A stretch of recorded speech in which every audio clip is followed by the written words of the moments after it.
Countdown started. He will give a countdown.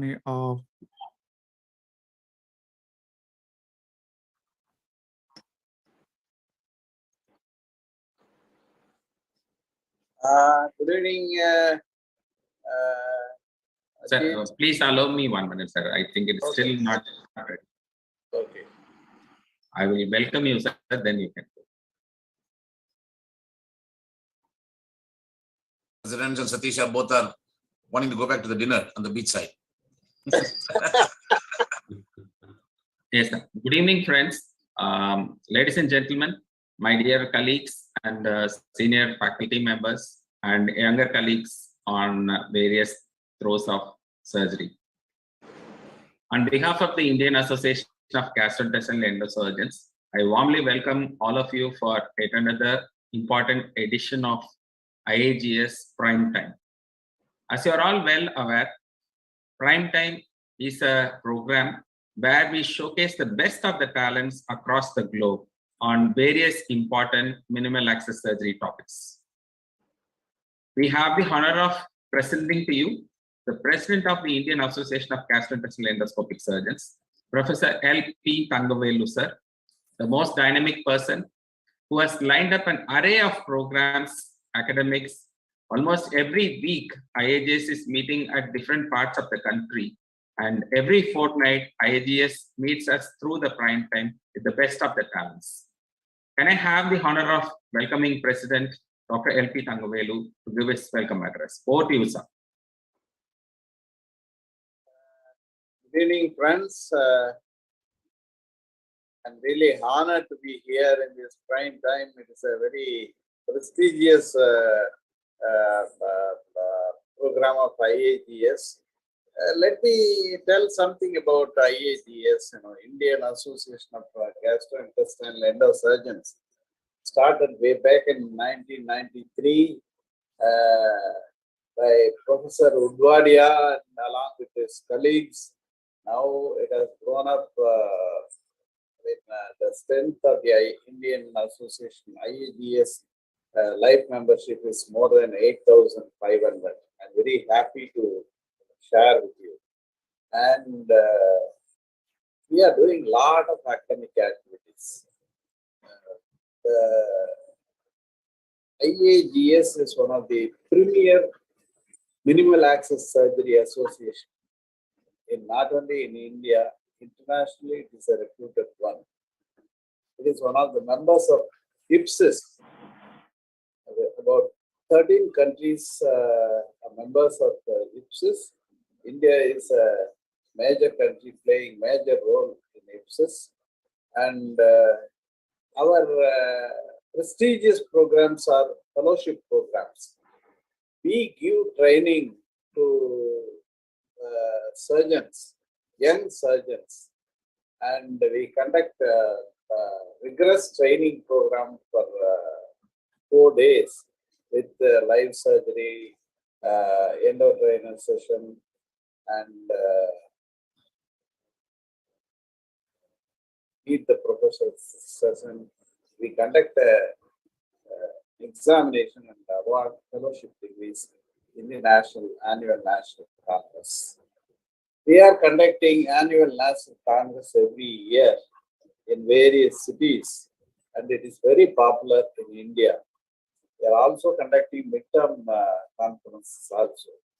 FIAGS is the most wanted fellowship program in India because of it is well structured, well planned, meticulously planned and executed program. Advanced course also we have PALS programs and we have PAGI programs. GFIA, slowly the physicists have taken up this endoscopy, and now surgeons we are training ourselves, and again we are regaining our lost this thing that endoscopic procedures. Now we are doing training and fellowship programs there also. Apart from that, even during COVID times, we have been regularly conducting the prime time programs and midterm conferences. And we have got international coordination with various countries. All the IPSIS countries we are interacting with them periodically. Apart from that, Europe, SAGES, ELSA, and the WCS, all these, associations are very close to. So we are closely working with all these associations, and this, we are involving ourselves in a lot of academic activities. We are giving a lot of awards to best research awards, and for 5 people, 1 lakh each, best paper presentation. And to encouraging the postgraduate students in surgery, we are giving awards, various categories. So, traveling fellowship award, so many awards to motivate young surgeons we have created in our association. Apart from that, we involve ourselves in social causes also. For example, in the during the COVID time, we created a COVID task force, and Professor Samir Basa was the president of the task force.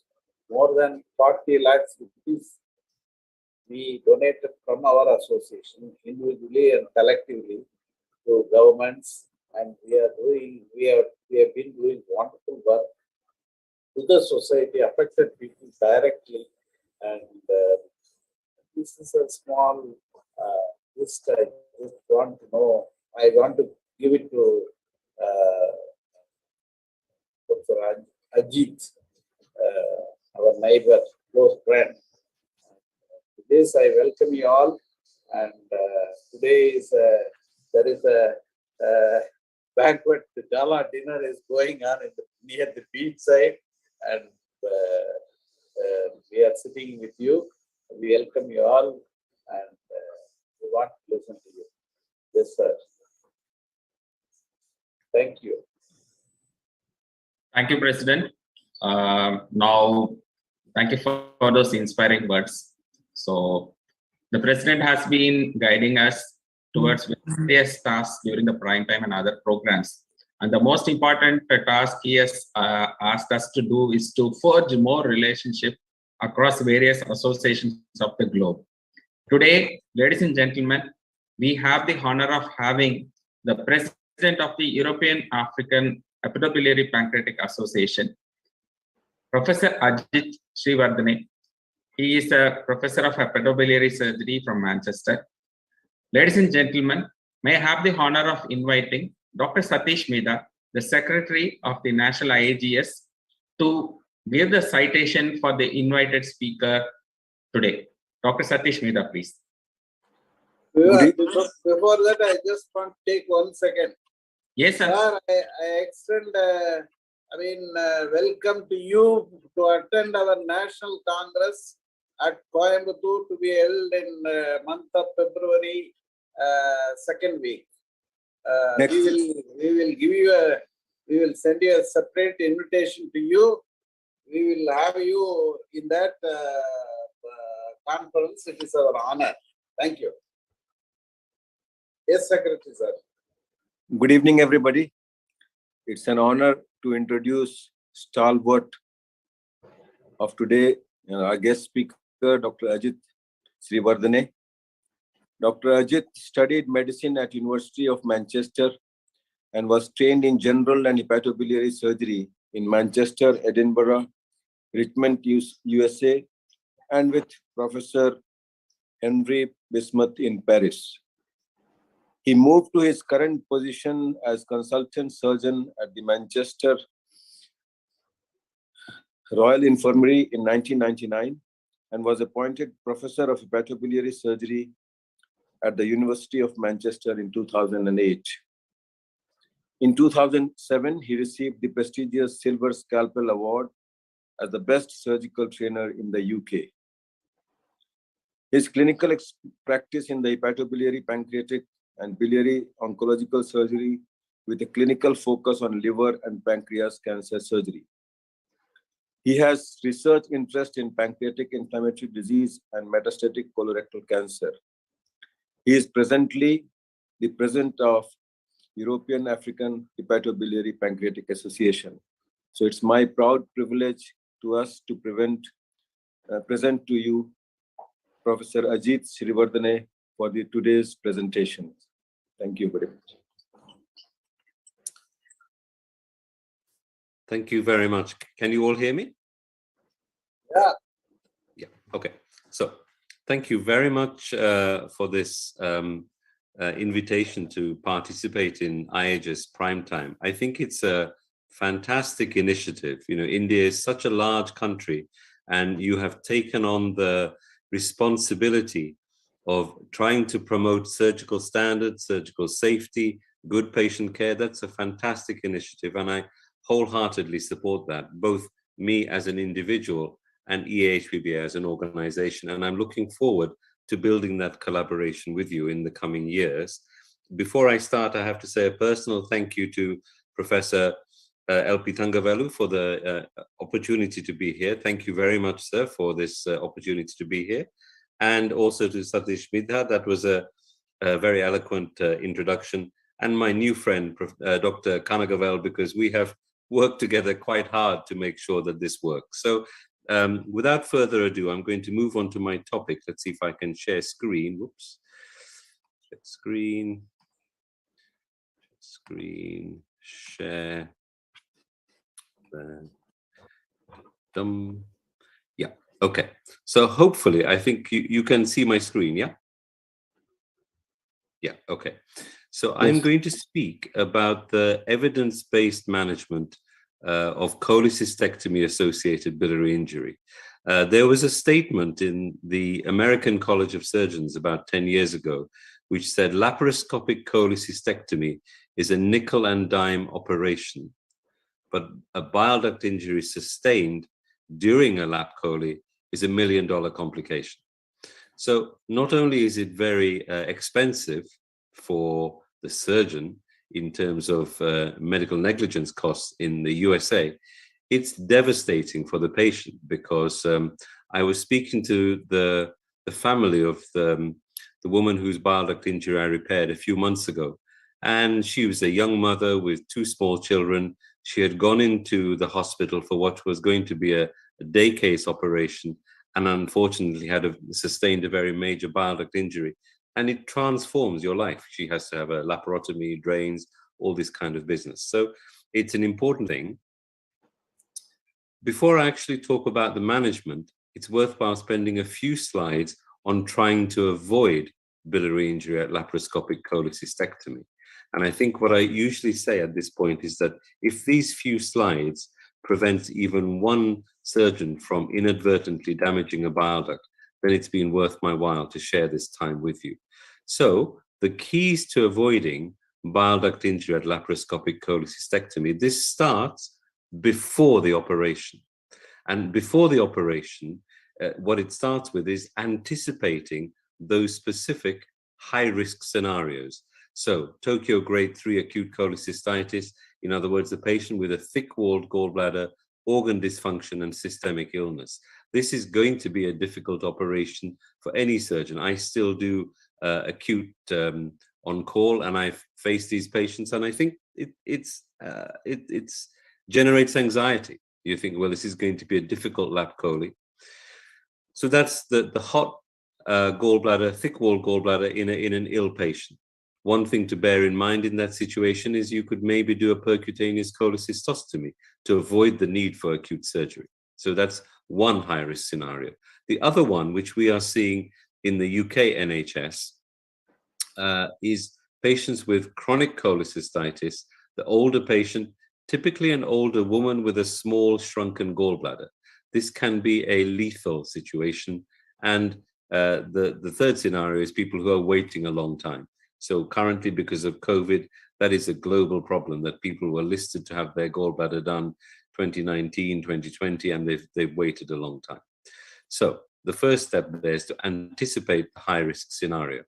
Then, if we move on to the operation itself, port placement is important. And in our system, quite often the junior surgical trainee, used to be called a senior house officer, now called a foundation trainee, will be learning the port placement. That's fine. It's important for all the trainees to have some component of the surgery to do.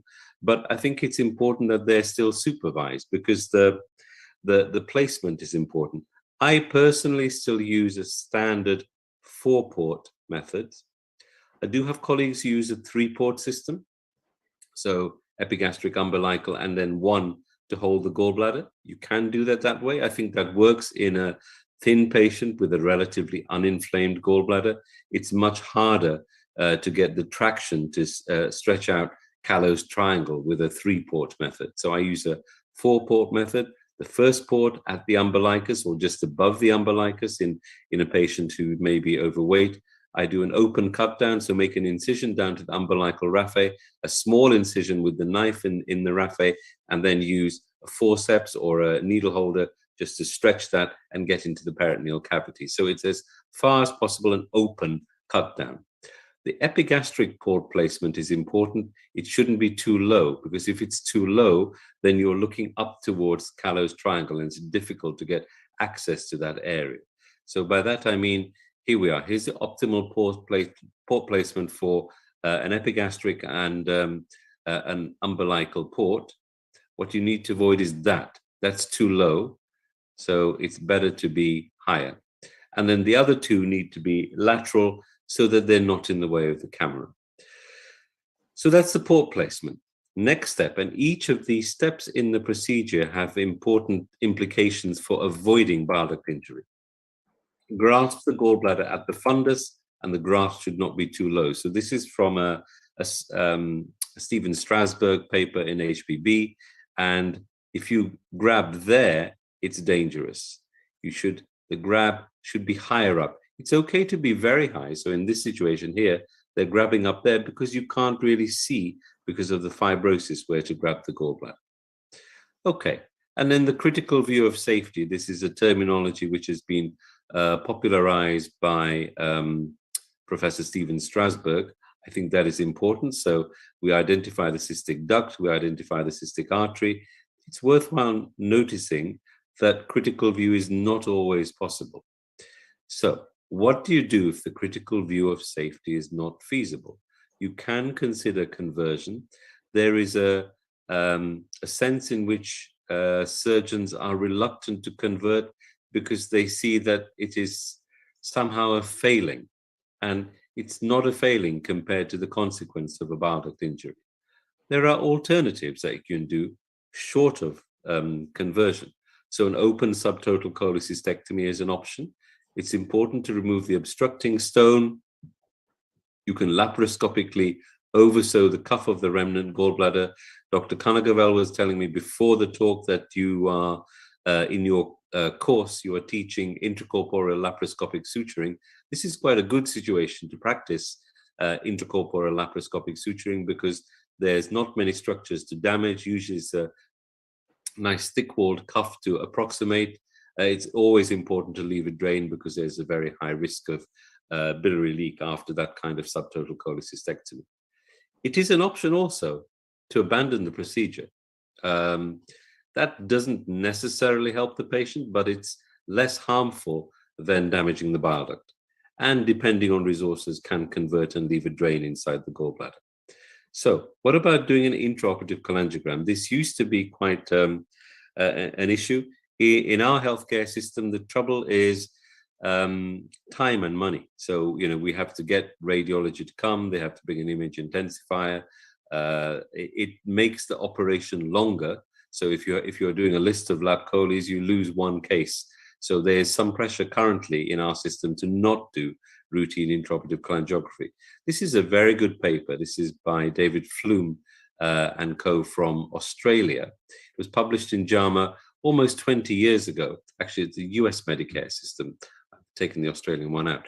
So it's a retrospective cohort analysis of data from the US Medicare database. What is interesting is the number of patients. So 1.5 million laparoscopic cholecystectomies with 7,911 bile duct injuries. And the incidence of bile duct injury is low in both groups. So 2,380 in patients having an intraoperative calangiogram, 5,000 in patients without an IOC. So there is an increased incidence of bile duct injury if you do a lap chole without an intraoperative calangiogram. This is interesting. This is my favorite slide from this paper. So this on the y-axis is the rate of bile duct injury, and on the x-axis is the frequency with which the surgeon uses intraoperative calangiogram. So you can see that if you're a surgeon who rarely uses intraoperative cholangiography, that is your incidence of bile duct injury. Whereas if you're a surgeon who's using it routinely, then it's probably lower. I suspect that this is a surrogate for a more careful surgical practice, but nonetheless, that's the factor.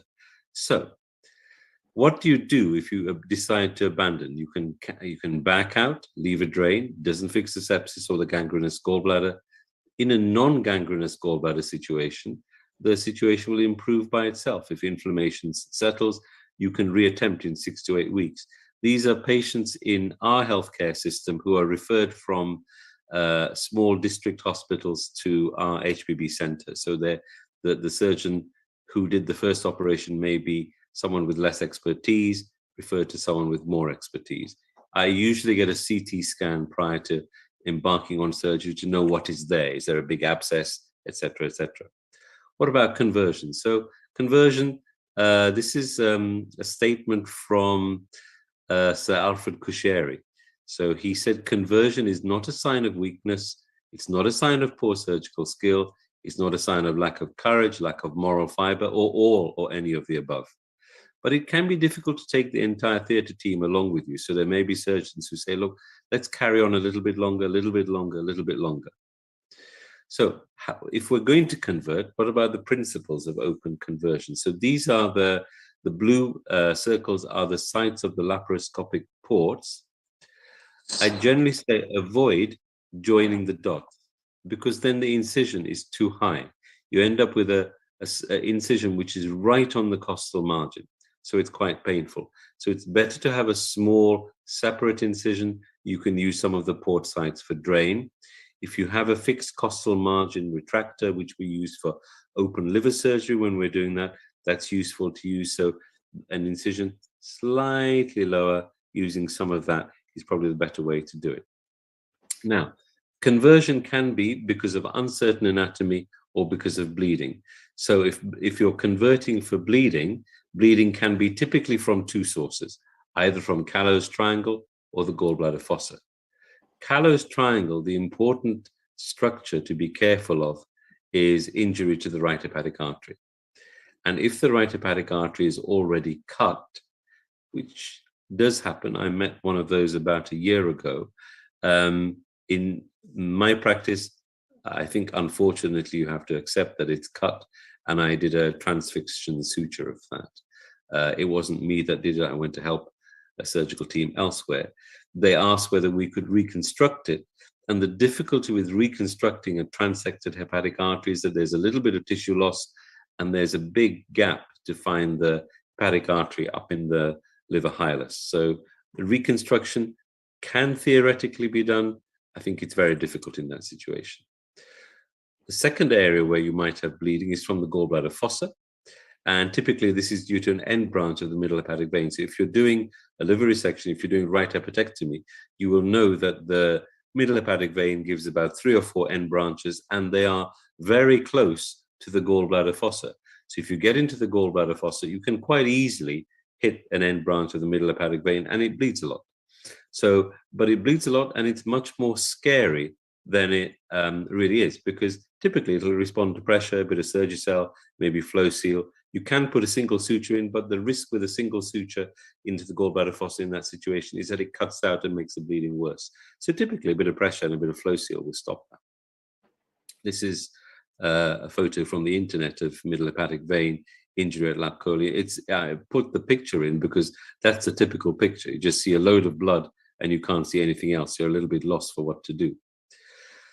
Okay, so then the second reason for conversion is conversion for uncertain anatomy. The safe option is to do a subtotal cholecystectomy, remove the obstructing stone, remove the fundus and oversew Hartmann's pouch. I always leave it drained because there's a high risk of postoperative bile leak. Then, what to do if we have a suspected bile duct injury? So, how does that suspicion arise? And that's quite interesting. When people talk about management of bile duct injury, we're normally talking about the situation of a bile duct where everybody knows that a bile duct injury has happened.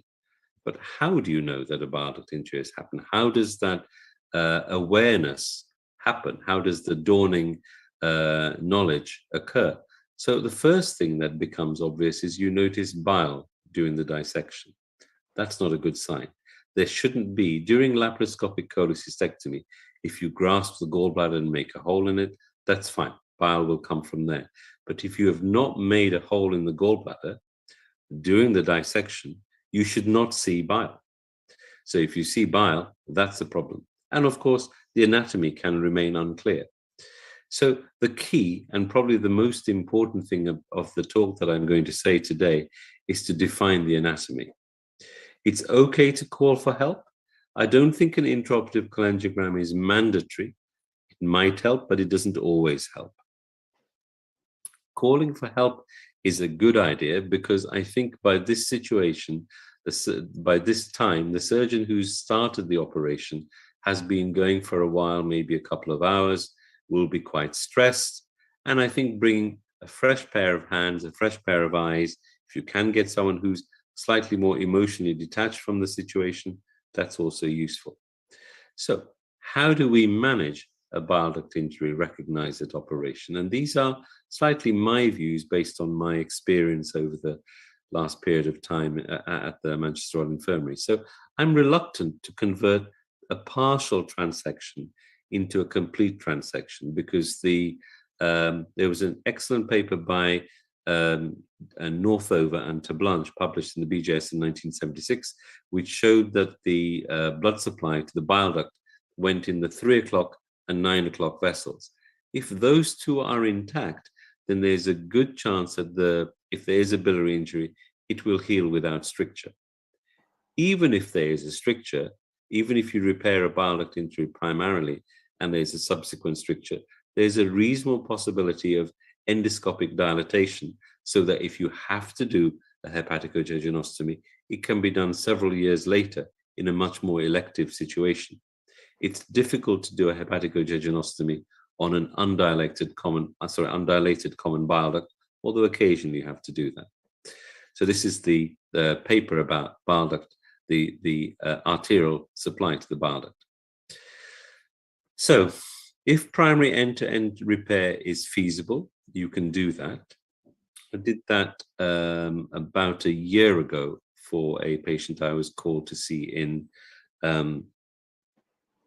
Wigan or Lancaster or somewhere. So we did a primary end-to-end repair because the ends were still visible. I avoided using a T-tube. It seems illogical to make it when there's a hole in the bile duct. It seems illogical to make another hole in the bile duct to put a T-tube in. I left a surgical drain. It did drain a little bit of bile for a while afterwards. I'm expecting a late stricture, but currently the liver function tests are normal and the patient is clinically well. But if there's a late stricture in that situation, it typically won't be a complete occlusion, so it can be dilated endoscopically. If there is a complete occlusion, you can dilate it percutaneously. So late hepaticojejunostomy is safer because the other thing is that if you're going to have a stricture, you know how high up the stricture will go. So if you do a hep-jej here or here at the time of the injury, the ischemic bile duct may stricture up to the confluence. So you end up needing to do a sort of hep-quino kind of reconstruction up at the hilus. So the late hepaticojejunostomy has the advantage that you know how proximal the injury is going to go to. Then the final few slides are to talk about the management of the specific types of biliary injury. And this is the classic nomenclature promoted by Stephen Strasbourg. It's globally recognized, it's widely used. I think there are some, shall we say, limitations with this, which would lend itself to being updated and reclassified. So this is a complicated slide. I'm going to take each one. So if we look at a Strasbourg A biliary injury, which is a leak from the cystic duct stump, although there's two shown here in this diagram, I don't think that's a bile duct injury. So I don't call a cystic duct stump leak after lap chole a bile duct injury because no bile duct has been injured. So you can manage that by ERCP and placement of an endobiliary stent. Typically, you take the stent out after about 6 weeks, and that's that. So that's not a big problem. What about B? So this is an isolated right posterior sectoral duct ligation injury. This is very rare. I have a couple of patients with this. It's often not recognized at the time of operation.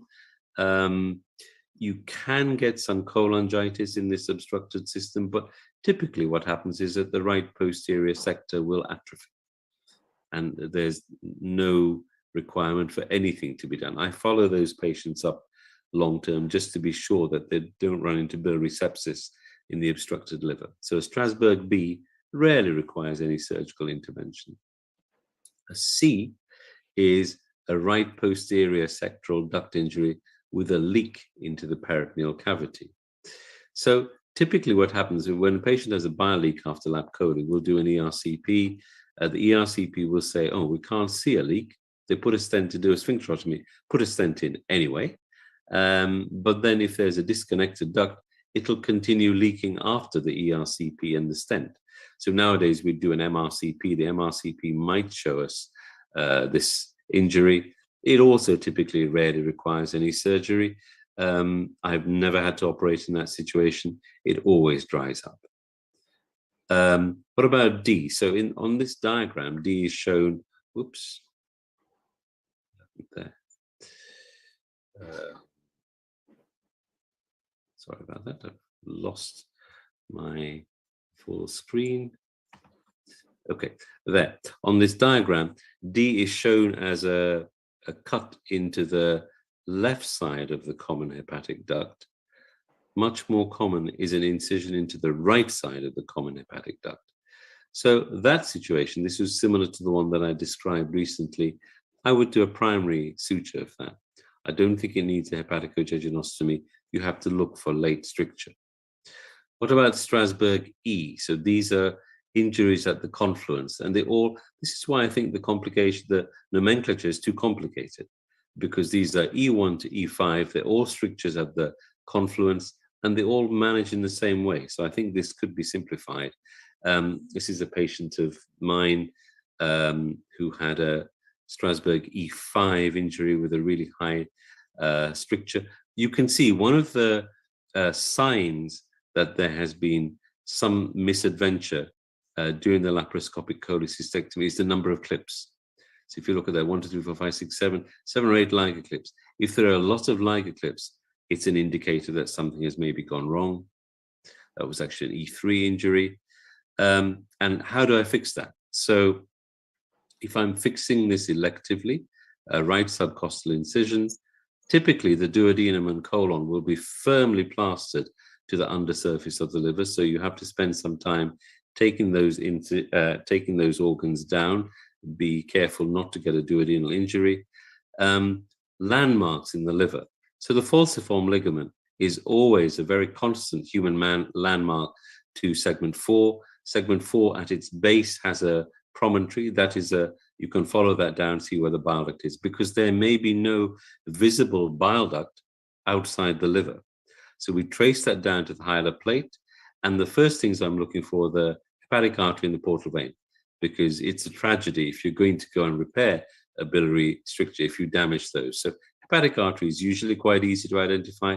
And the only other structure that may be present in the hepatoduodenal ligament will be the portal vein. So you have to assume that that structure going up down is the portal vein, because there will be no bile duct. It may be wise to place a Pringle sling. I don't do that anymore, used to do that.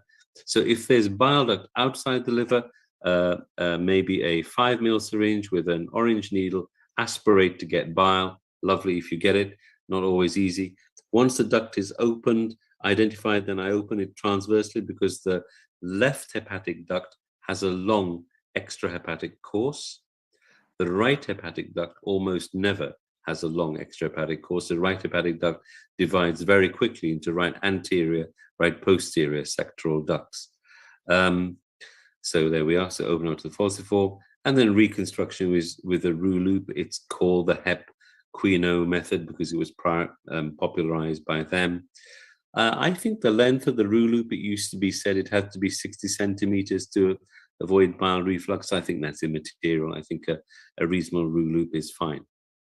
So in summary, it's important to anticipate the situations where there's a higher than average risk of bile duct injury. That's a key point. So use the Tokyo classification, grade 3, which is a thick walled gallbladder with organ dysfunction. That's challenging. And you can use percutaneous cholecystostomy first. Every step of lap chole is important. So if you're not doing it, if somebody else is doing it, maybe that's more common in my healthcare system where there's an SHO or a registrar starting. I think it's important for the attending or the consultant to be present in theatre rather than be sat in the office and then they call from theatre to say, please come because there's a problem. So every step is important: correct port placement, grasp of gallbladder, critical view of safety. If uncertain, the options include conversion, abandon, and drain. When there is a biliary injury, the key is to define the anatomy. It's not important to do an intraoperative calangiogram. Don't convert a partial to a total injury, and repair may require hepaticojejunostomy. Thank you very much for your attention. I'm going to wait and take any questions at the end. Thank you, Professor Ajit.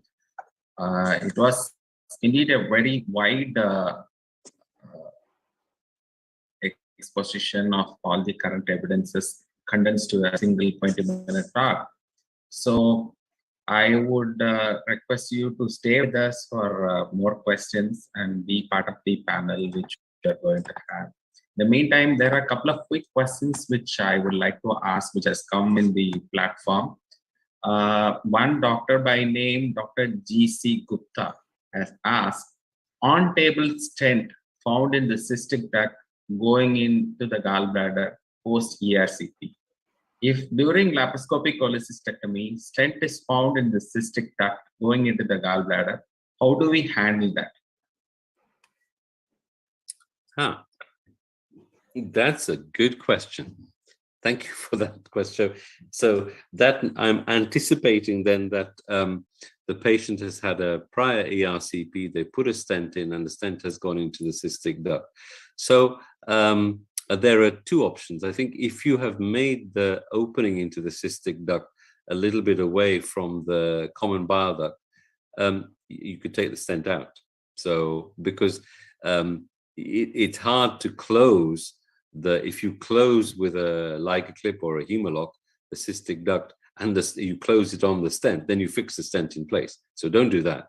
So I think the options are: one, to remove the stent, take it out, clip, and that's probably what I would do. The alternative is if you can put the clip on the cystic duct above to the peripheral to the stent, then you can close the cystic duct safely, leaving the stent in situ and let the endoscopist take it out. I think of the two, I would take the stent out and close it. Thank you very much, Professor. Then one other question from Professor Kaushik Bhattacharya from Siliguri. He has asked, what should be the inflection point according to you in laparoscopic cholecystectomy? I'm not sure I really understand the question. The inflection point.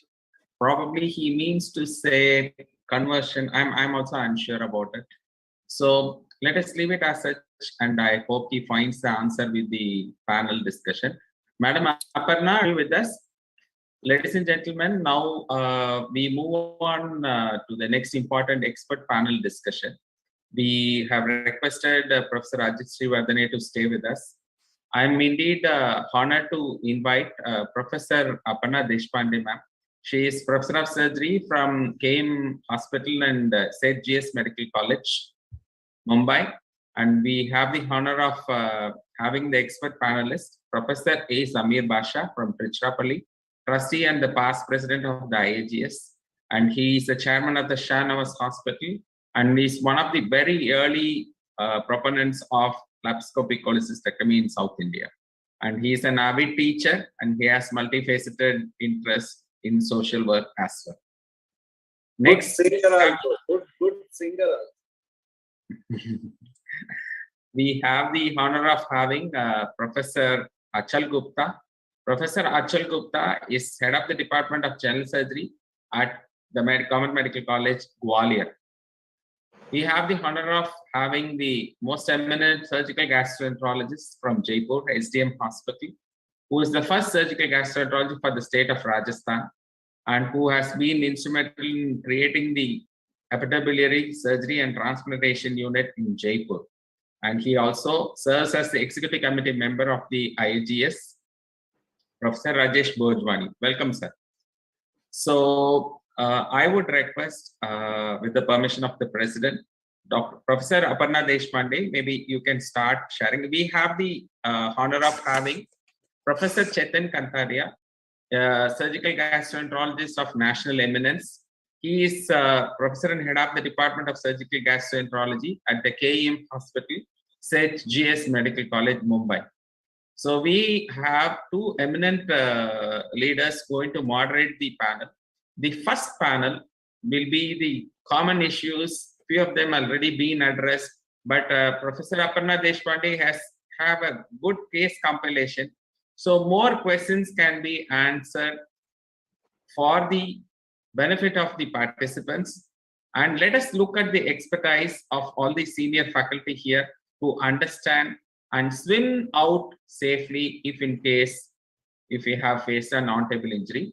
This will be followed by a couple of cases being discussed by Professor Chetan Kantaria. In an unfortunate event, either if the surgeon do not have expertise at that point of time, either he has trained or packed and come out, or without his knowledge, there is an injury and the patient presents with at a delayed point of time. So to discuss that particular problem, we have Professor Chetan Kantaria with his expertise and with the case challenges. And we have the honor of inviting Professor Aparna Deshpande to share her case and throw the panel with more relevant questions. Over to you, ma'am. Before that, sorry for the interruption. I just want to thank Ajit Jayavardhane for his wonderful, very precise, but at the same time, everything, sir. Thank you very much. And I want to make the concluding remarks now itself, because I have to go to the beach side for attending that party and to motivate those youngsters, young surgeons. Nearly about 150 surgeons are waiting for me there. So I thank all the panelists, Chetan Kataria, Aparna Deshpande, and my friend Rajesh and Achal Gupta. Thank you very much. I'll see you later. These two important topics, I just want to listen very eagerly, but I will see these things tomorrow in the recorded version. Thank you very much. Thank you. Have a good night. Thank you. Professor Aparna, ma'am. Thank you, Dr. President Kanagavel, for inviting me for this. It's good to be part of an IAGS event.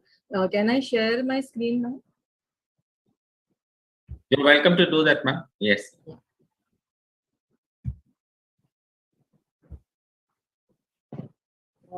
So good evening, everybody. Actually, my job in particular, Chetan, because I'm speaking first, has been made easy and difficult both by the excellent talk which has preceded by Dr. Sirivardhane.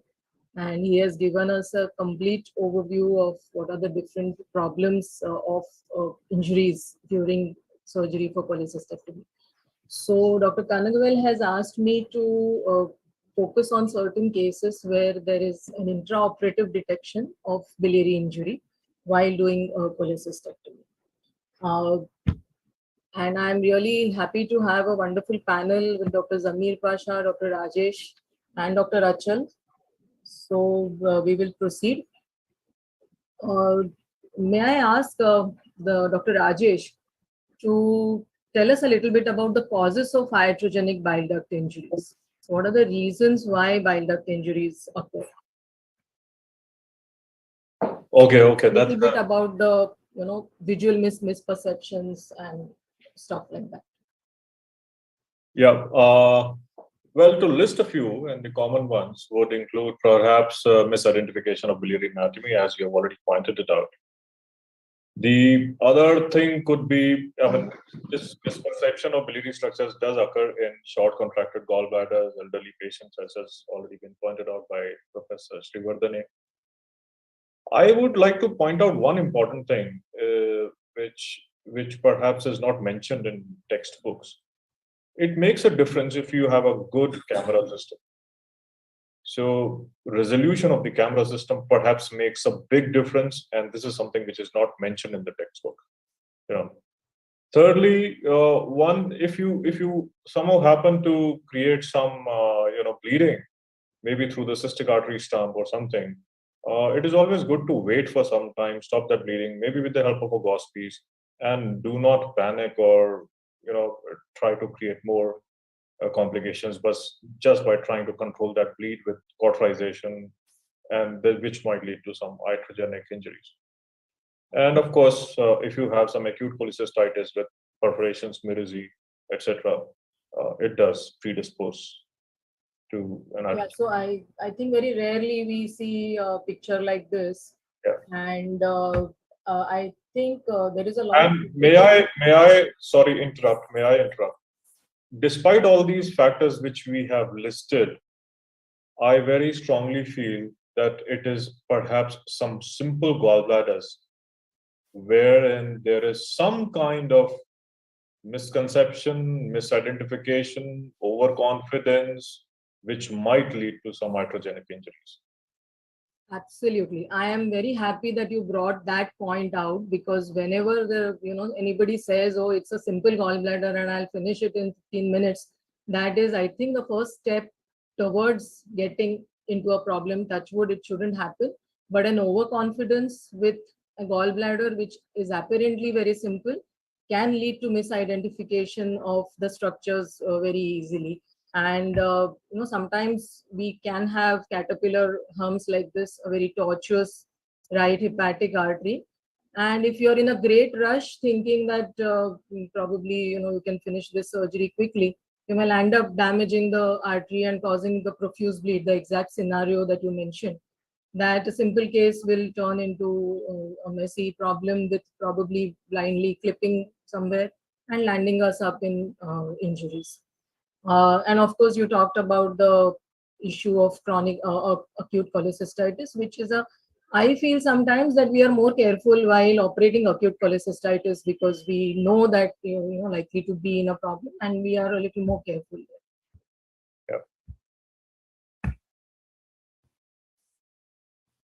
Any Dr. Zamir, any Yes, pointers about technical errors that could be avoided?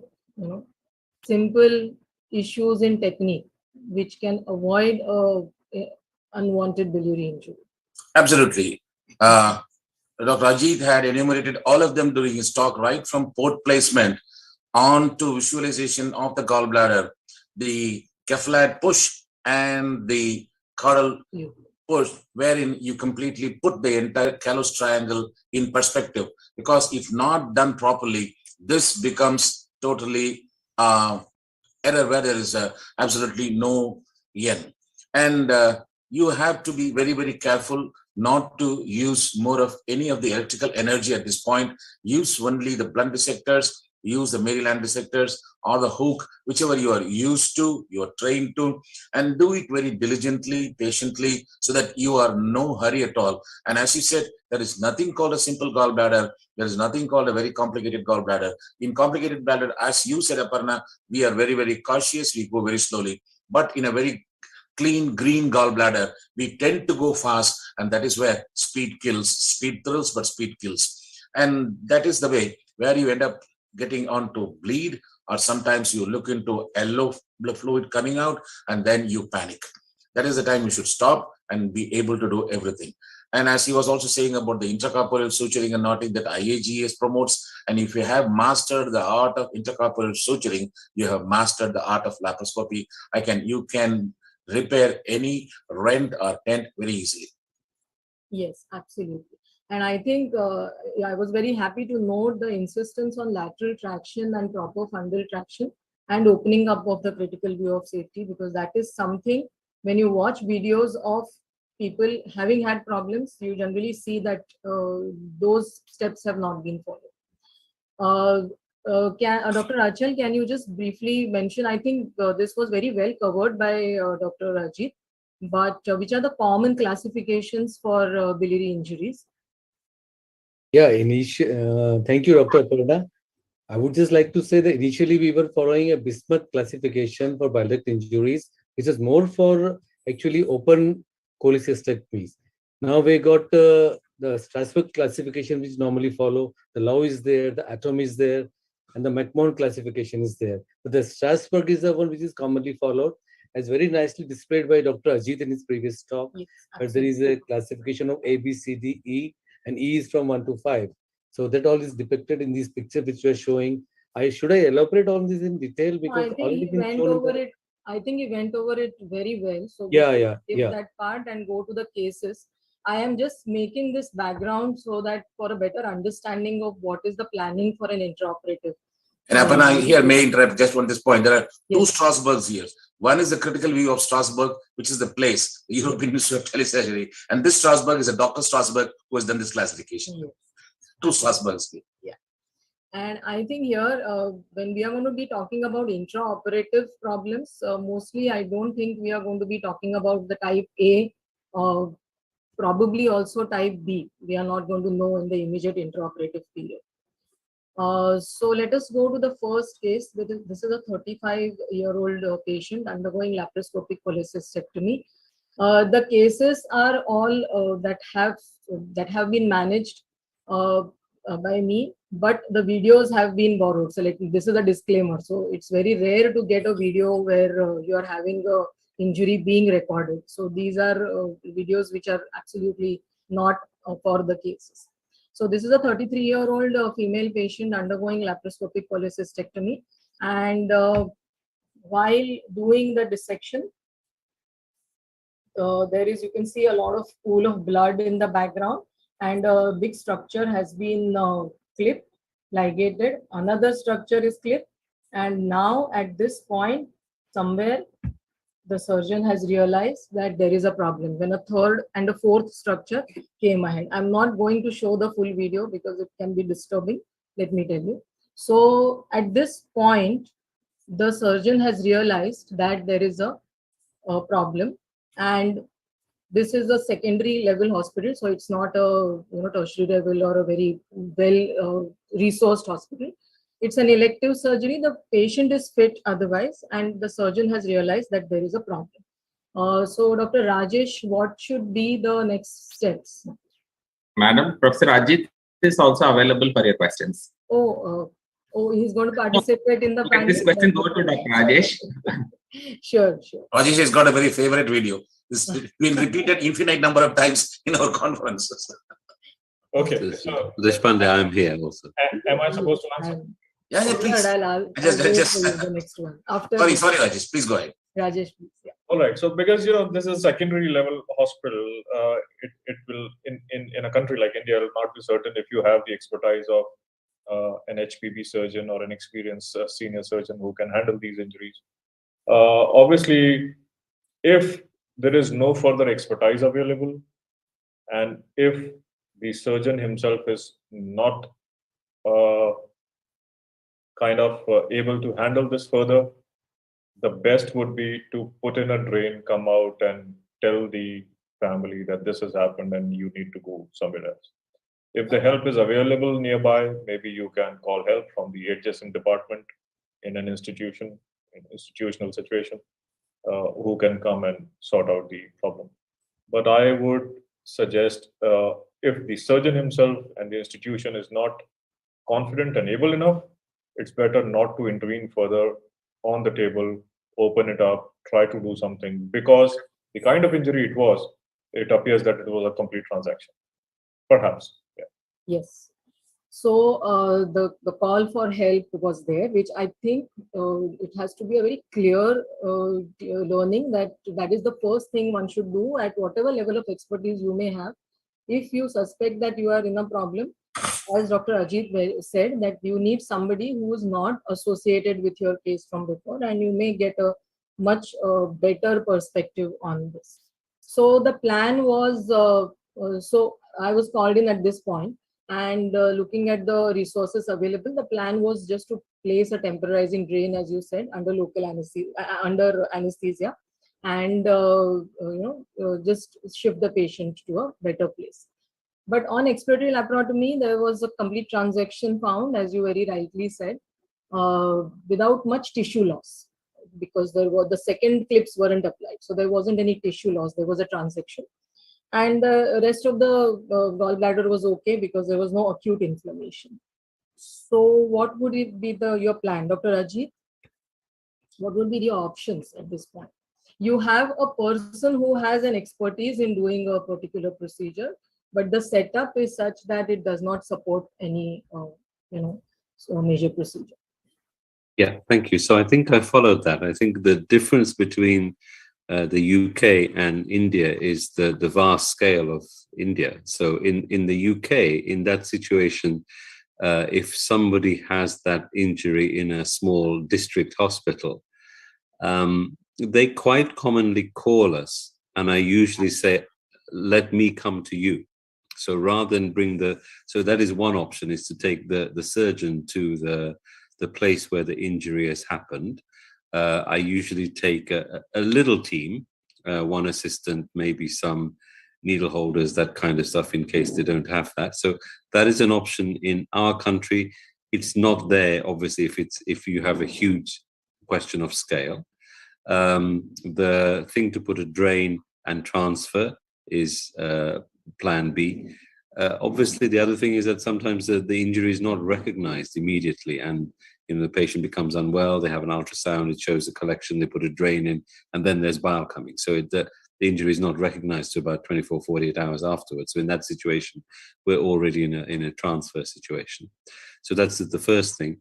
What to do with that injury? I mean, it's unpleasant to look at that primary injury. So I think, as we've already heard, I think it is a primary transection of the common bile duct. I'm always tempted by the prospect of primary end-to-end to repair, but the difficulty there is that there's a clip on the lower end. So once that clip is removed, there will probably be a gap to bridge. And I think actually the bile duct, you could do that. You could repair over it. You could do a primary repair over a T-tube. I think because of the gap, we would probably end up doing a hepaticojejunostomy. Use interrupted sutures, 4-0, so that they're fine sutures. Occasionally, if you're doing, for example, a Whipple for somebody with a neuroendocrine tumor or an insulinoma or something else, you have to do a biliary reconstruction in a normal caliber bile duct. So it can be done. I would probably take that. So if we're going to do a hepaticojejunostomy, I think it's important to excise a small amount of bile duct which has been clipped, because the clip will crush the microvasculature at the level of the proximal duct, take it back a little bit and do a hepaticojejunostomy. And I think that would fix it. Okay, so wonderful. So we discussed all the three options, and at that point of time, it was decided, rather than just put a drain, the edges of the common bile duct appeared very clean. It wasn't too ischemic. and the decision taken was to do a T-tube, a primary repair over a T-tube. And the repair held well, and after 6 weeks, after doing a calangiogram, the T-tube was removed. 1 year later, the patient presents with jaundice, and on investigation, we find the narrowing of the previous repair site with a proximal ductal dilatation. So precisely the ischemic insult to the local tissues had caused the stricturing, and the patient was re-explored with a hepaticojejunostomy. So there was the option of either just putting in a drain and then going in after maybe 4 weeks. Or this case is much far back, so at that time early repair wasn't so much discussed. Versus this, and I think luckily the patient didn't go in sepsis, and we got a good clean field for a further surgery. So that was the gram at the end of an year, and this patient had a good long common bile duct stump, and we could do a good hepaticojejunostomy. Dr. Achal, could you just talk a little, because I think again Dr. Ajit has just covered this aspect very well. This was one point I wanted to highlight, was about the blood supply of the common bile duct, and precisely why the anastomosis wouldn't hold if you have disturbed the blood supply in any way. So could you just briefly go over the blood supply of the bile duct? And sometimes I find in a lot of surgeons, they are excited to have a longer common bile duct stump, but that does not mean that the anastomosis will be fine. Actually, the higher the anastomosis, the better the outcomes. Yeah, that is very true, because the arteries on the bile duct runs at 9 o'clock and 3 o'clock position, and usually when there is a complete transaction of the duct, there has been a injury because of electrocautery also, because the surgeon must have been working on the bile duct. So there is always a vascular component associated with a bile duct injury, and that produces ischemia and stenosis later on. And so it is better to have a proximal stump for hepaticojejunostomy rather than a distal anastomosis. That is always advisable. And it is better to wait for at least 6 weeks before you can do a hepaticojejunostomy, which has got a better result. Though there has been papers which say that early hepaticojejunostomy within 72 hours, maybe a week's time, holds as good as a delayed hepaticojejunostomy. So that is what is there. Dr. Chetan will cover that debate, so we will not go on that. But yes, the blood supply of CBD is something that I think everybody should be well versed with whenever we are going in for these repairs.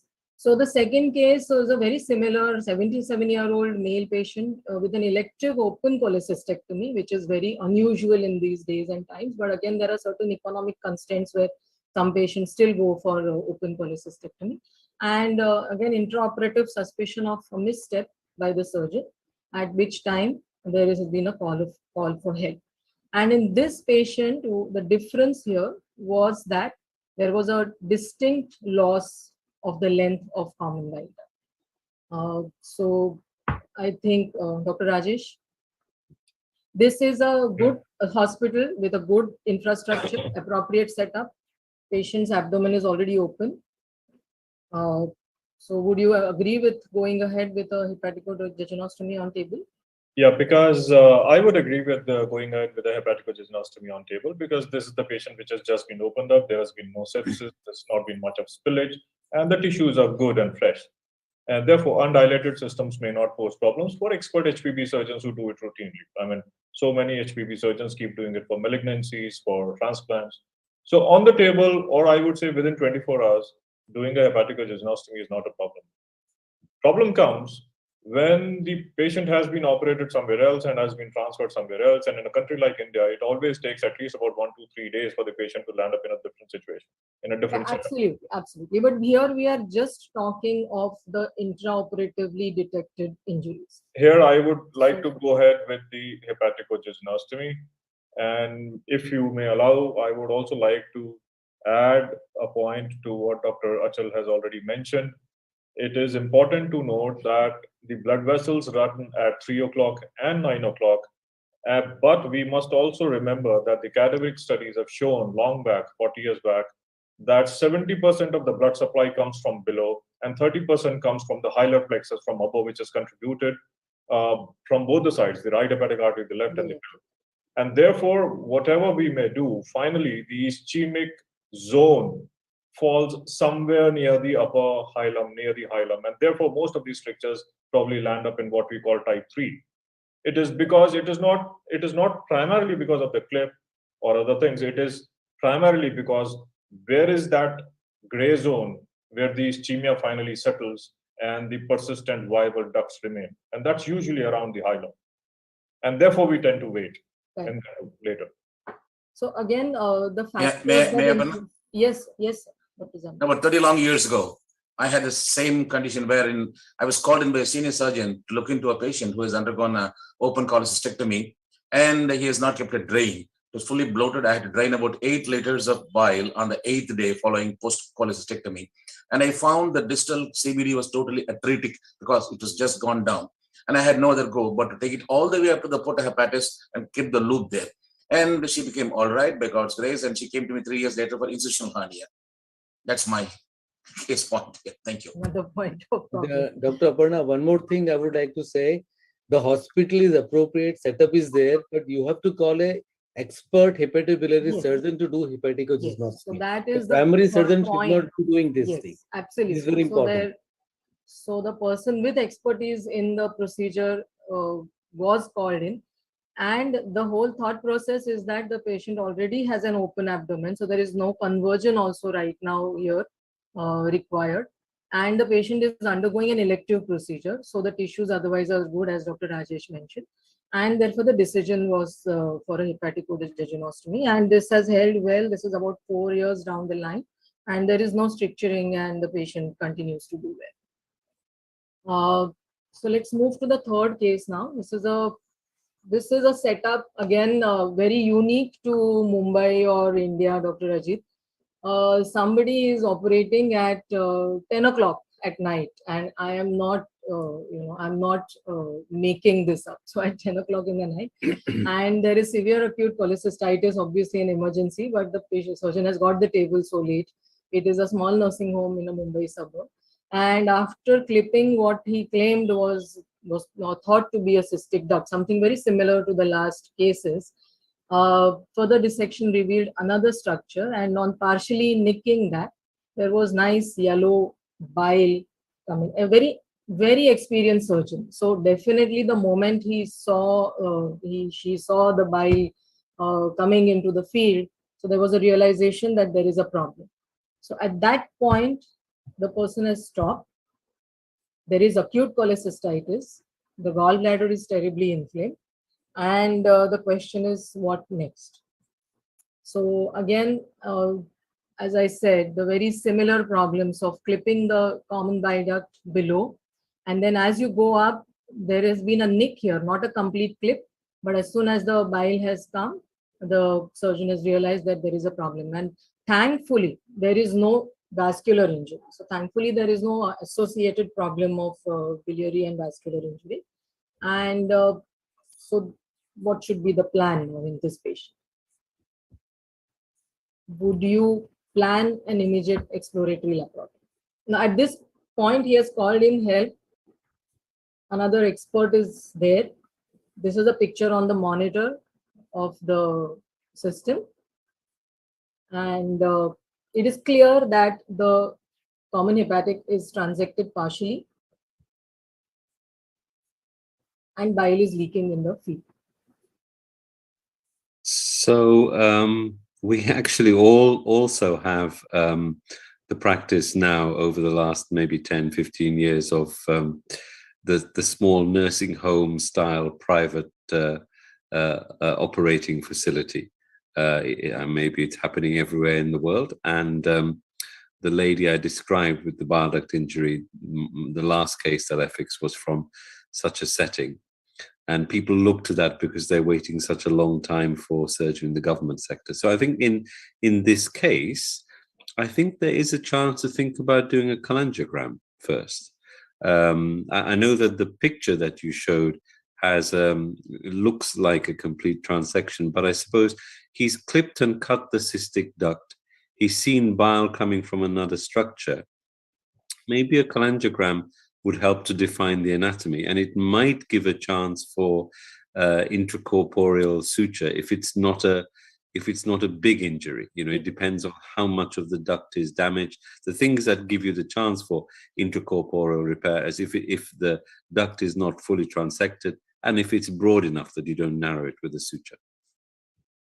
Okay, so no chance of having any imaging facility. This is an absolute, bi-lane nursing home. So there is no way we could get any intraoperative imaging here.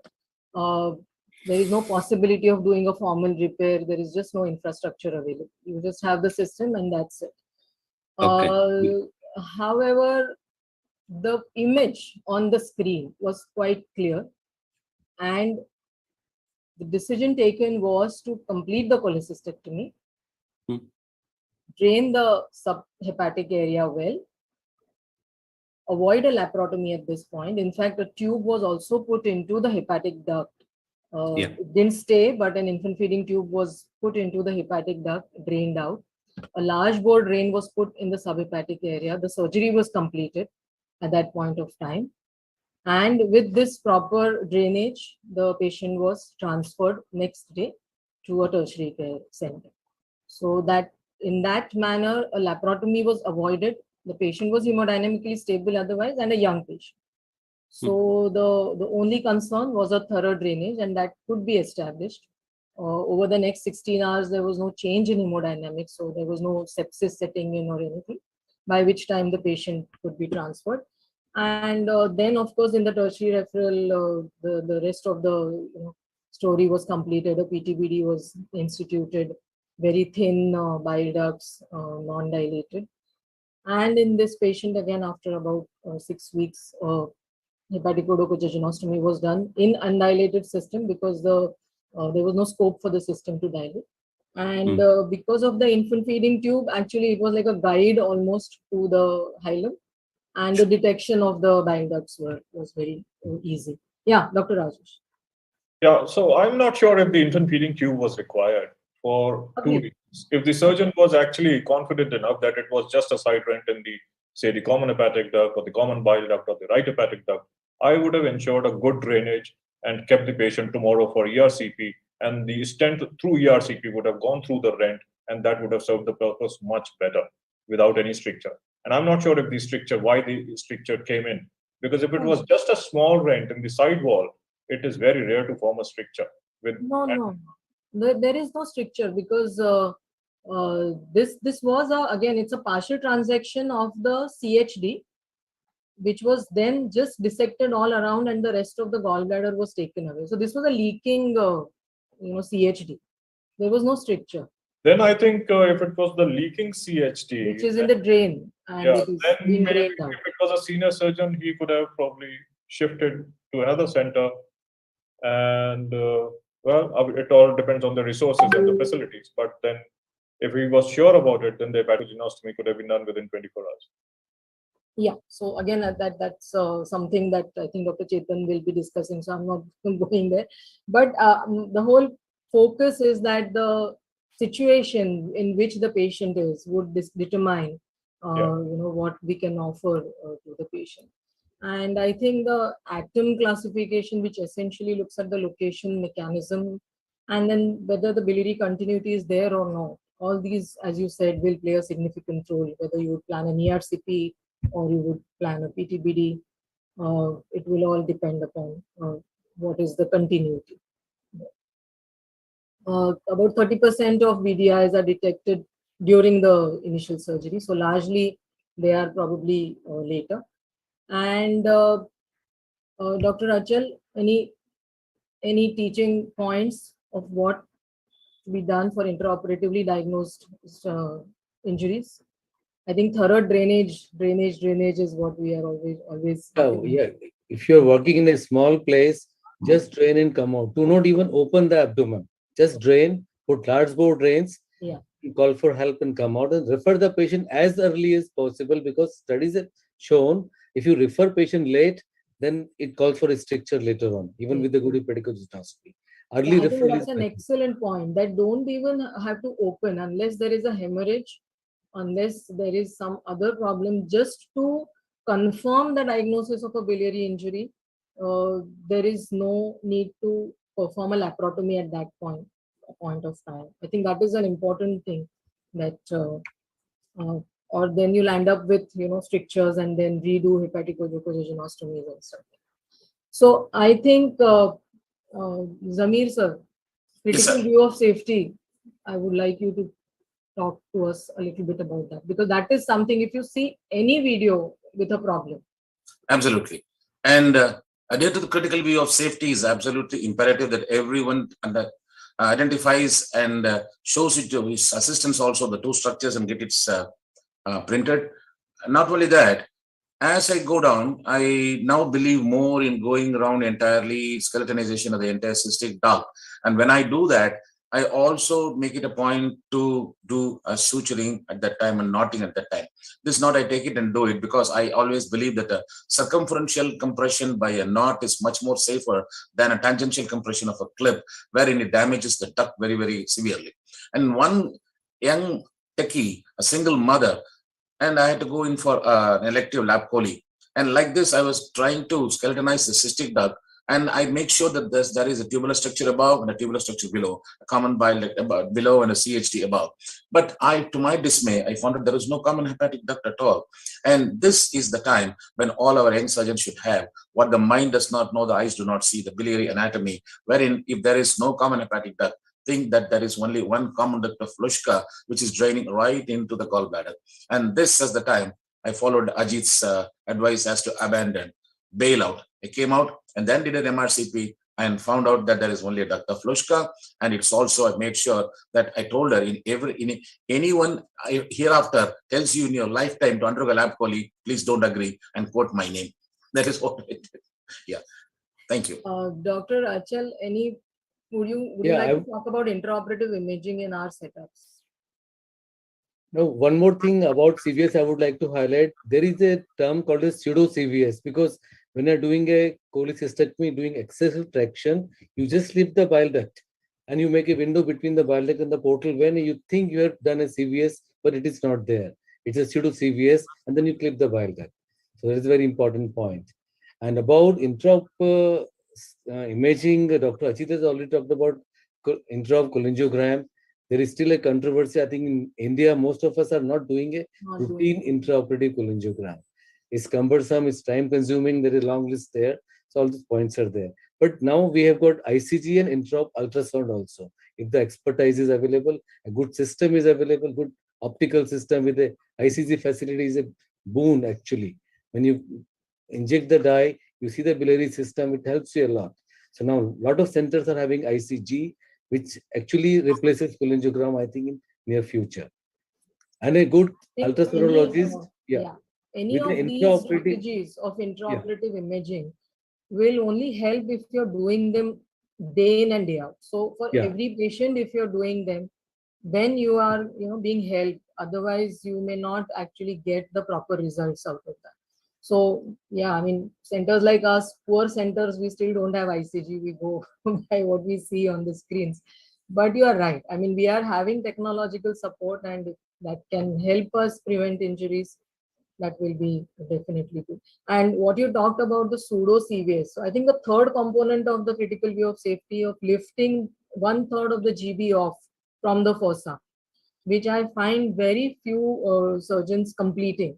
So it is not just the two structures, but lifting off of the GB from its fossa up to nearly 1/3 or more. I think that also is a crucial component.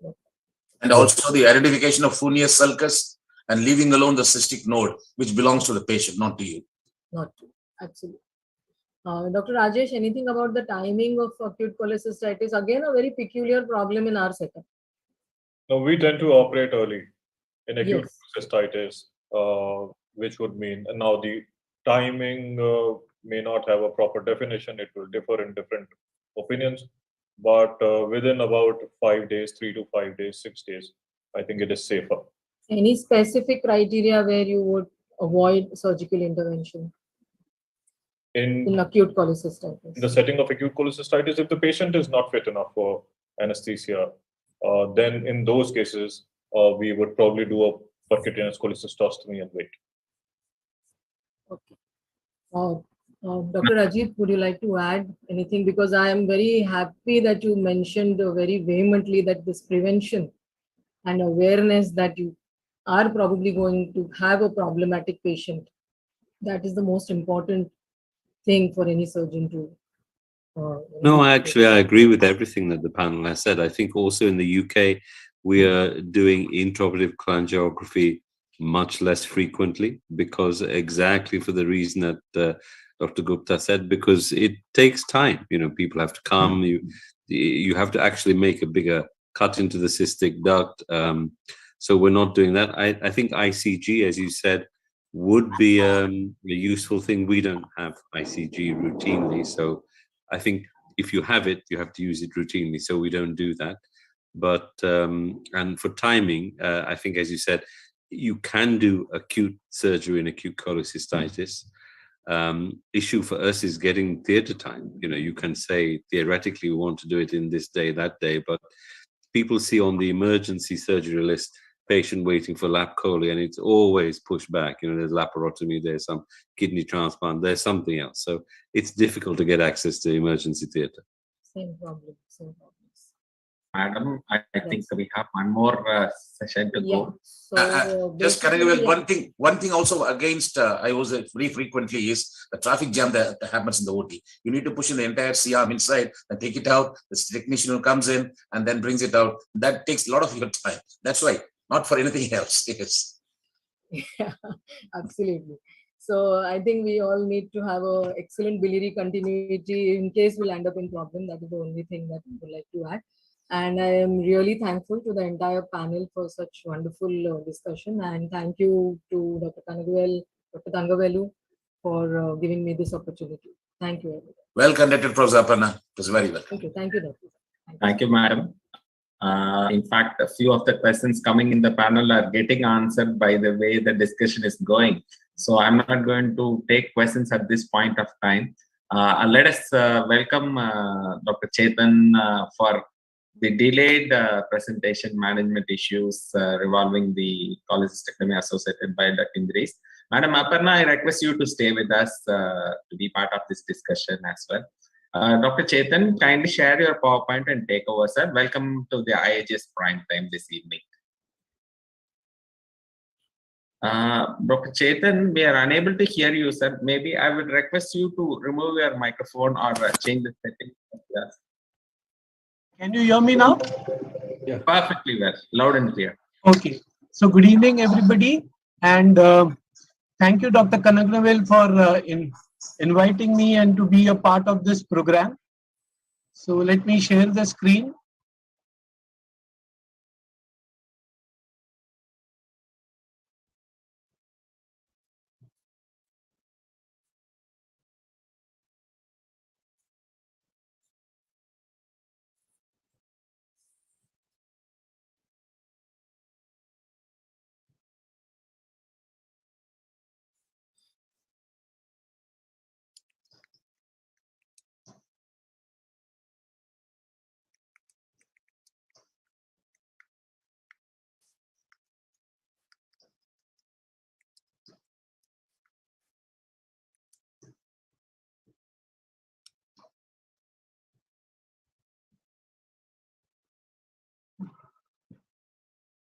Sir, I think it requires a double click, sir.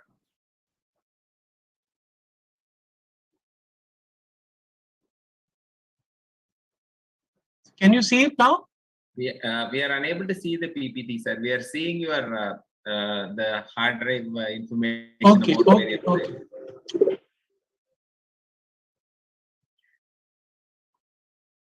Still? Sir, you will have to unshare it now. I will. And kindly select entire screen when you select the screen. On clicking the share button, you will have to select the entire screen. Yeah.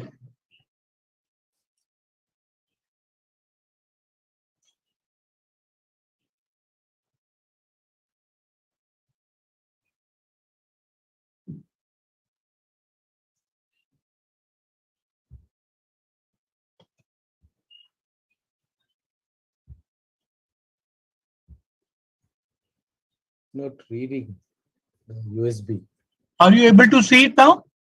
Sir, No? Chetan sir, I request you to unshare now. Okay, I will do that. Yes, sir. Please open your PowerPoint is already open in your desktop, sir. Yeah, just a minute.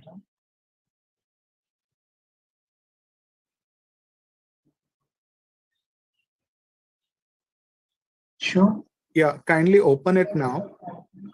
Open the PPT. It's on the desktop. Okay. On the desktop. Yeah. Yes, it's Yes, sir. kindly make it full screen and kindly Yeah. go ahead with the presentation. Okay. So taking up from where Aparna left, we come to the first case scenario where we have a 28-year-old female who had undergone a laparoscopic cholecystectomy in a peripheral setup for calculus cholecystitis. Post-operatively, after 12 hours, she had abdominal pain, distension, and fever, for which she was treated conservatively for 7 days.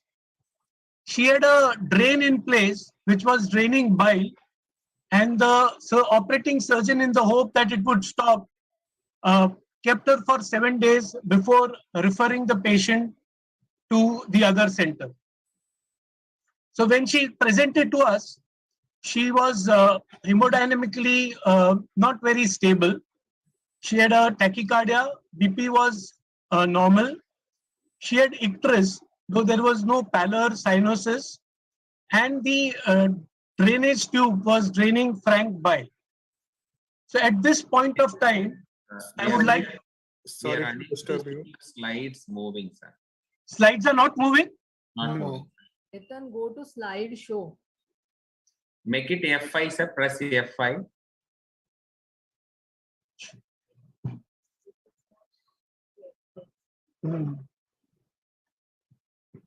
Not on slideshow.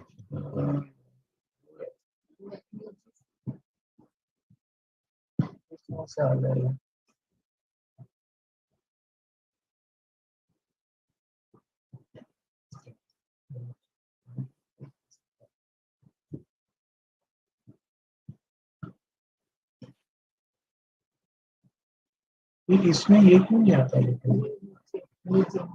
ये?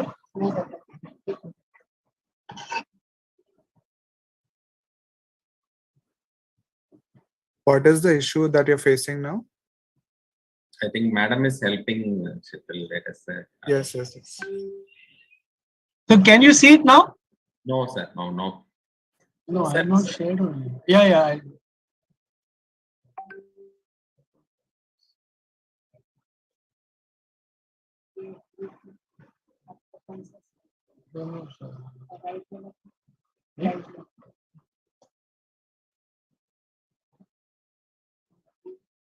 Sir, click on now. Press F5. Yes, sir. Is it seen now? No, it's not. It has not gone full screen. We can just see your slides and You yes. keep clicking the slides and click the slide sorter, sir. Click on the slides, sir. It helps you to change if you have challenge. On the left side, you have the row of slides. You can keep clicking on that. Then you can keep going, sir.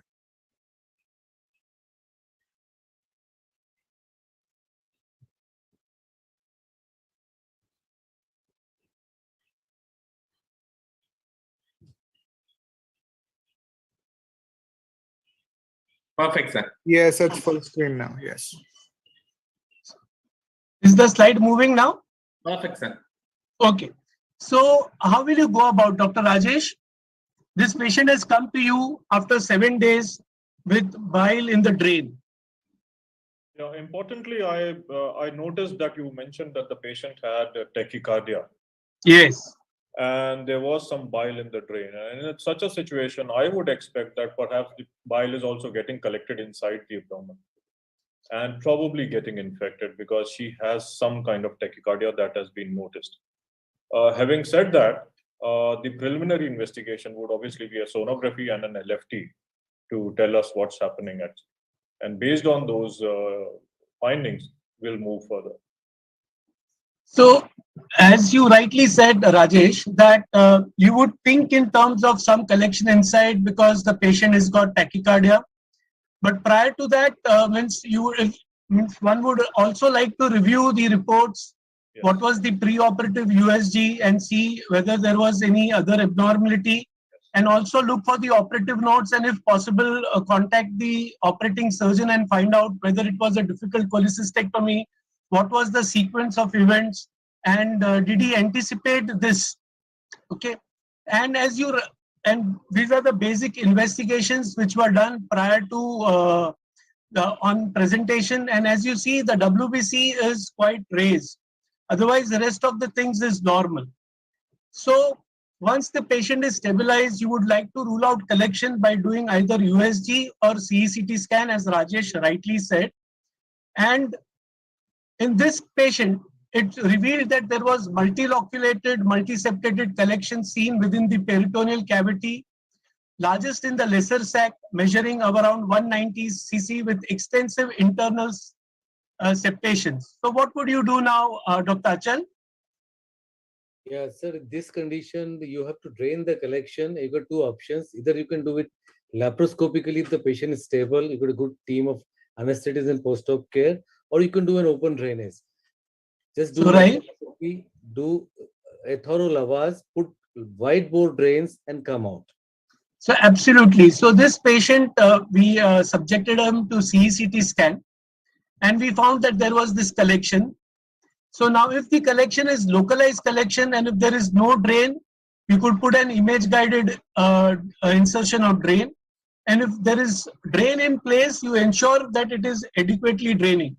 However, if it is generalized collection as it is seen in this, then you could do either in laparoscopic or open lavage with placement of subhepatic drain.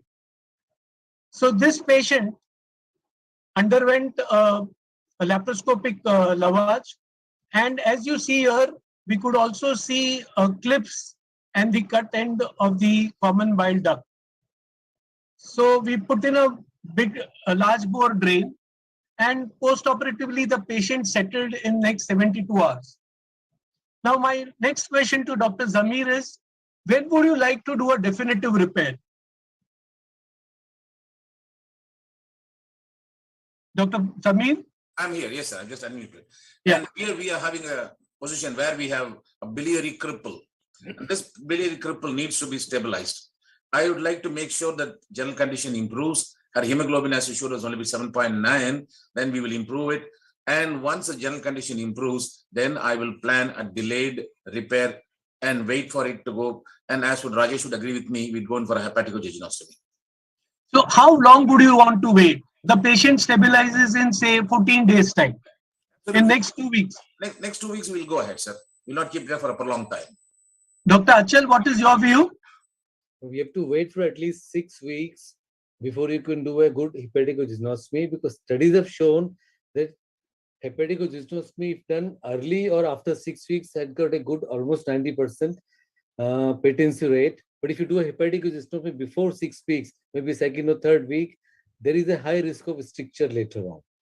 So I would like to wait for at least 6 weeks time before I can take this patient for hepaticojejunostomy. Rajesh, what is your view? See, I would not intend to do an early repair for this for two reasons. This patient is already delayed for that. I mean, this does not fall in the early repair. In my own understanding, it is already about 10 days. The patient had sepsis inside the abdomen. She's going to take I think 7 days to go home after this drainage also. I would want to repair this at a delayed stage. I don't mind 6 weeks, 8 weeks, 10 weeks, 12 weeks. Yeah. I know the later, I don't mind 8 or 10 weeks also, but certainly not before 6 weeks or 7 weeks. It will be only when on serial investigations, the system has dilated, the patient is without any sepsis, moving around well, eating well, and of course, she has no signs of minimal sepsis in terms of fever or tachycardia. She might develop some pruritus, which is all right, but I would not like to intervene early. Dr. Ajit, what is your view in your practice? What would you do? So thank you, Dr. Kantaria. You have presented the problem. I was just thinking before you came to me, you have presented the problem very, very eloquently, because you said in 14 days the patient has normalized. She's a young woman. So I'm tending to agree with the delayed group, although I also agree with what Dr. Zamir says. So I think if we take it practically, 14 days down the line, inflammatory markers, CRP, white cell count might have normalized, but the intra-abdominal tissues will not still be normal. There will still be some collections, there'll still be edema. So I think to get her better, to get her nutrition status improved, her albumin improved, sepsis fully settled, I think it's going to be closer to 6 weeks. I don't arbitrarily say it has to be 6 weeks. And also in our system, that patient is likely to be in our hospital. So it's difficult to manage as an outpatient. So I think I'm going to go for delay, not necessarily a full 6 weeks, but certainly not, I think this is not an early repair scenario. The early repair doesn't work if someone's presented with sepsis and diffuse peritonitis. You can't really do an effective early repair in that situation. So I'm glad all the panelists have unanimously agreed that they would do a delayed repair. Usually there is always a debate whether should you do it early or delayed. Now there are proponents of both arguing in favor of each vehemently. The proponents of early surgery say that waiting time increases the complication rate, and besides this there may be obstruction to the drainage tube, or it may get displaced. And at times it becomes very difficult to maintain the patient for 6 weeks. Whereas they say that reconstruction within a median of 2 days after admission with average length of stay of 11 days compared to a 32-day stay as shown by Vudel and Pinson et al. But this, I think, is in a scenario where there is no gross sepsis as it is in our case. Besides this, if you see the various literature evidence over the years, like this article published in Archives of Surgery in 2010, they say that the timing of repair is an important determinant of long-term outcome, and repairs in the intermediate period were significantly associated with biliary stricture. And if you have to repair, it should be taken either in the immediate, that is within 72 hours, or it should be delayed for 6 weeks after the index surgery. Yet another literature evidence published in Gastroenterology Research and Practice in 2015, they in fact have shown that early repair after bile duct injury results in equal outcomes compared with late repair. But what is important is that these patients should be referred to centers of expertise and experience. A recent publication in 2019 says, yes, that immediate surgical repair of post-cholecystectomy bile duct injuries in selected patient leads to a promising outcome. What is important is selected patient, whereas our patient had definite sepsis. And this is a recent one in the BGS Open Access Journal, where they say that surgical reconstruction of BDI between 2 to 6 weeks should be avoided, as this was associated with higher risk of postoperative morbidity and hepatojejunostomy stricture. So the literature evidence also favors delayed repair, as all the panelists have unanimously agreed. Besides this, landmark article published way back in 2019 by Stewart and Way, which takes into consideration the various factors which influence the outcome. They have shown that whether you operate at the end of 1 week or at the end of 6 weeks, the cumulative success rate remains the same. But what is more important, that it should be operated by a biliary surgeon rather than a general surgeon. Now, coming to people, means all the panelists favoring the delayed surgery, everybody says that, means the proponents of delayed surgery say that you should wait for 6 to 8 weeks because this decreases the local inflammation. Besides this, most important thing is that there may be some thermal component to this injury, and this thermal component progresses over a time for over 6 to 8 weeks. Besides this, the patient is unstable in the intervening phase, so it takes around 6 to 8 weeks for the patient to stabilize, and then you should take up the patient for surgery. And the literature evidence as well substantiates it very well that the delayed surgery has a better outcome, as shown in this systematic review published in March 2020, where they say that early referral and delayed repair gives a favorable outcome. And this very recent 2021 article also says that early repair has more post-operative complication with comparable stricture rates, with no evidence of systemic sepsis and intra-abdominal collection, and it should be done at specialized centers. Again, this is 2022, where they say that if the immediate repair is reasonable, like Dr. Aparna described it, then it can be done. But once it is delayed by around a week or so, you should wait for at least 6 to 8 weeks before going in for a definitive surgery. But Dr. Arjit and I think all the other panelists would agree that basically the time, more than the timing, it is the local sepsis which is more important in the ultimate outcome. So what should be ensured is that there should be no sepsis when you do a definitive repair and the patient is adequately optimized. What are your thoughts, Rajesh, on this? Yeah, I absolutely agree. I absolutely agree. There should be no sepsis whatsoever. And this has to be ensured. And for this matter, even if you have to wait for another extra 2 weeks, it does not matter. Because you have to have the patient up and about with a good protein status, with a good albumin status, afebrile, without collection, good dry tissues inside, no edema.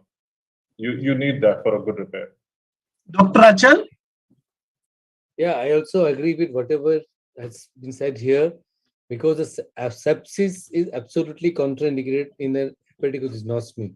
The patient should also have a good nutritional status, no sepsis, should be up and about, and we should wait till the inflammation subsides, then the repair should be done. And it should always be done in surgeon experienced in hepatobiliary surgery, not by a general surgeon. Over and over it has been proved again for a long-term good outcome. Dr. Pasha, would your approach would have changed had this patient had no collection but just the draining bile? Absolutely, yes. Because there are two main differences between what the healing factor in the intestines and in the gallbladder area is. Once in the intestine, all those fibrinous adhesions, when you have the collection, becomes fibrous, and the dissection becomes very, very difficult to separate them and then make them mobile. But in a gallbladder, even in acute cholecystitis, as Rajesh was saying, that once we wait for some more time, then it subsides by itself. And if I put them on a regime of antibiotics and go after about 3 weeks or so, then I find it has come back to gallbladder and the thickness of the wall has come down. Same way here also, the same thing applies to the common bile duct also. As you go in, there is a lot of fibrous tissue and you're able to get a purchase while suturing on the structures very, very easy, sir. So as you said, this is a judicious selection of various factors for every patient that should be tailored and should be necessary. We cannot just go by this 6 weeks or 8 weeks, that timing. Ajit, what would you have done had there been no collection as such and just the bile draining out from the drain? So actually, I agree with everything that the panel have said so far. The very, very wise comments by Rajesh, Achal, and Dr. Zahir. But I guess if there's a situation where it's just a bile leak and a CT has shown that there are, so let's just clarify the situation where CT has shown, a drain is leaking bile after lap chole. We have done a CT scan which shows that there are no intra-abdominal collections. That might be a situation where you think, okay, let's do an early repair. So I think Dr. Zamir made a very, very valid point that it is not when it should be tailor-made. Your approach should be tailor-made depending upon what the situation is, rather than blindly saying that I would go in after 6 to 8 weeks. If the local conditions permit, then you could go in early and do a definitive repair. But if the sepsis persists or if the patient is in gross sepsis, then it is wiser to wait for around 6 to 8 weeks till the complete sepsis is taken care of, and only then go ahead and do a definitive surgery. Now, prior to doing surgery, Dr. Achal, definitive surgery in this case, what investigation would you want to do? Yeah, you have to do an MR calangiogram or MRCP is a must.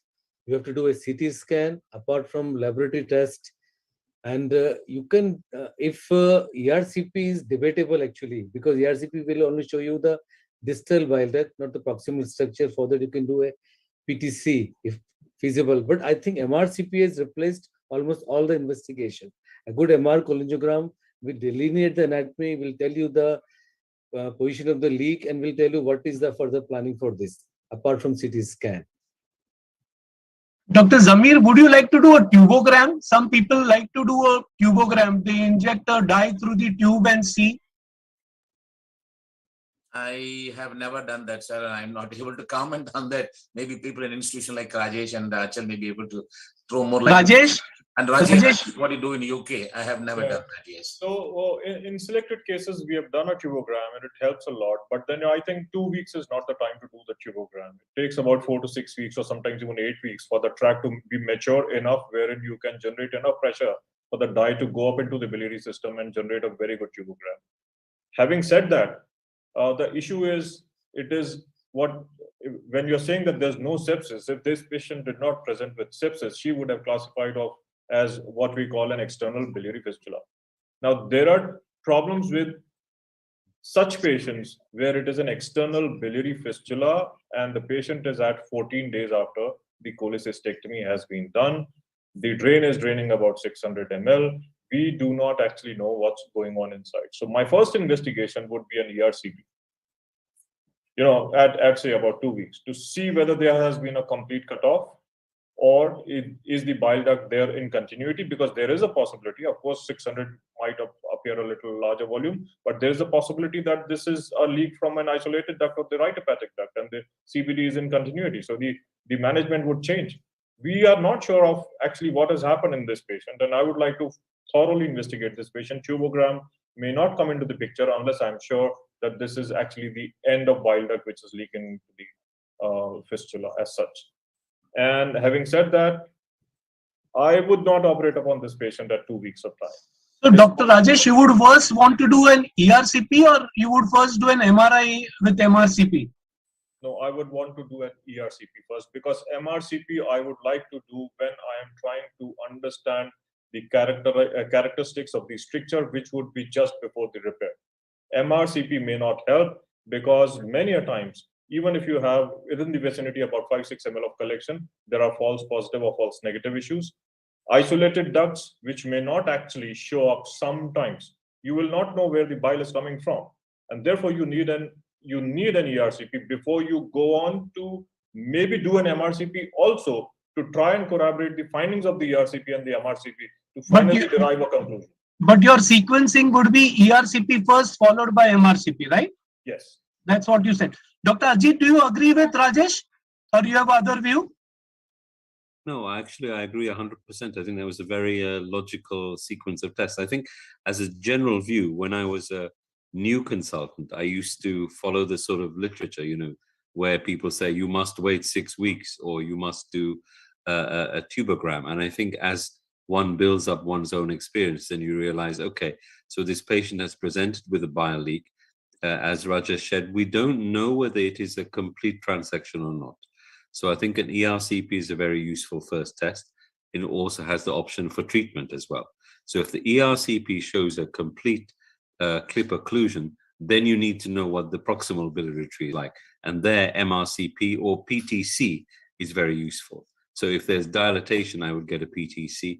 We probably don't routinely use tubogram anymore. So ERCP first.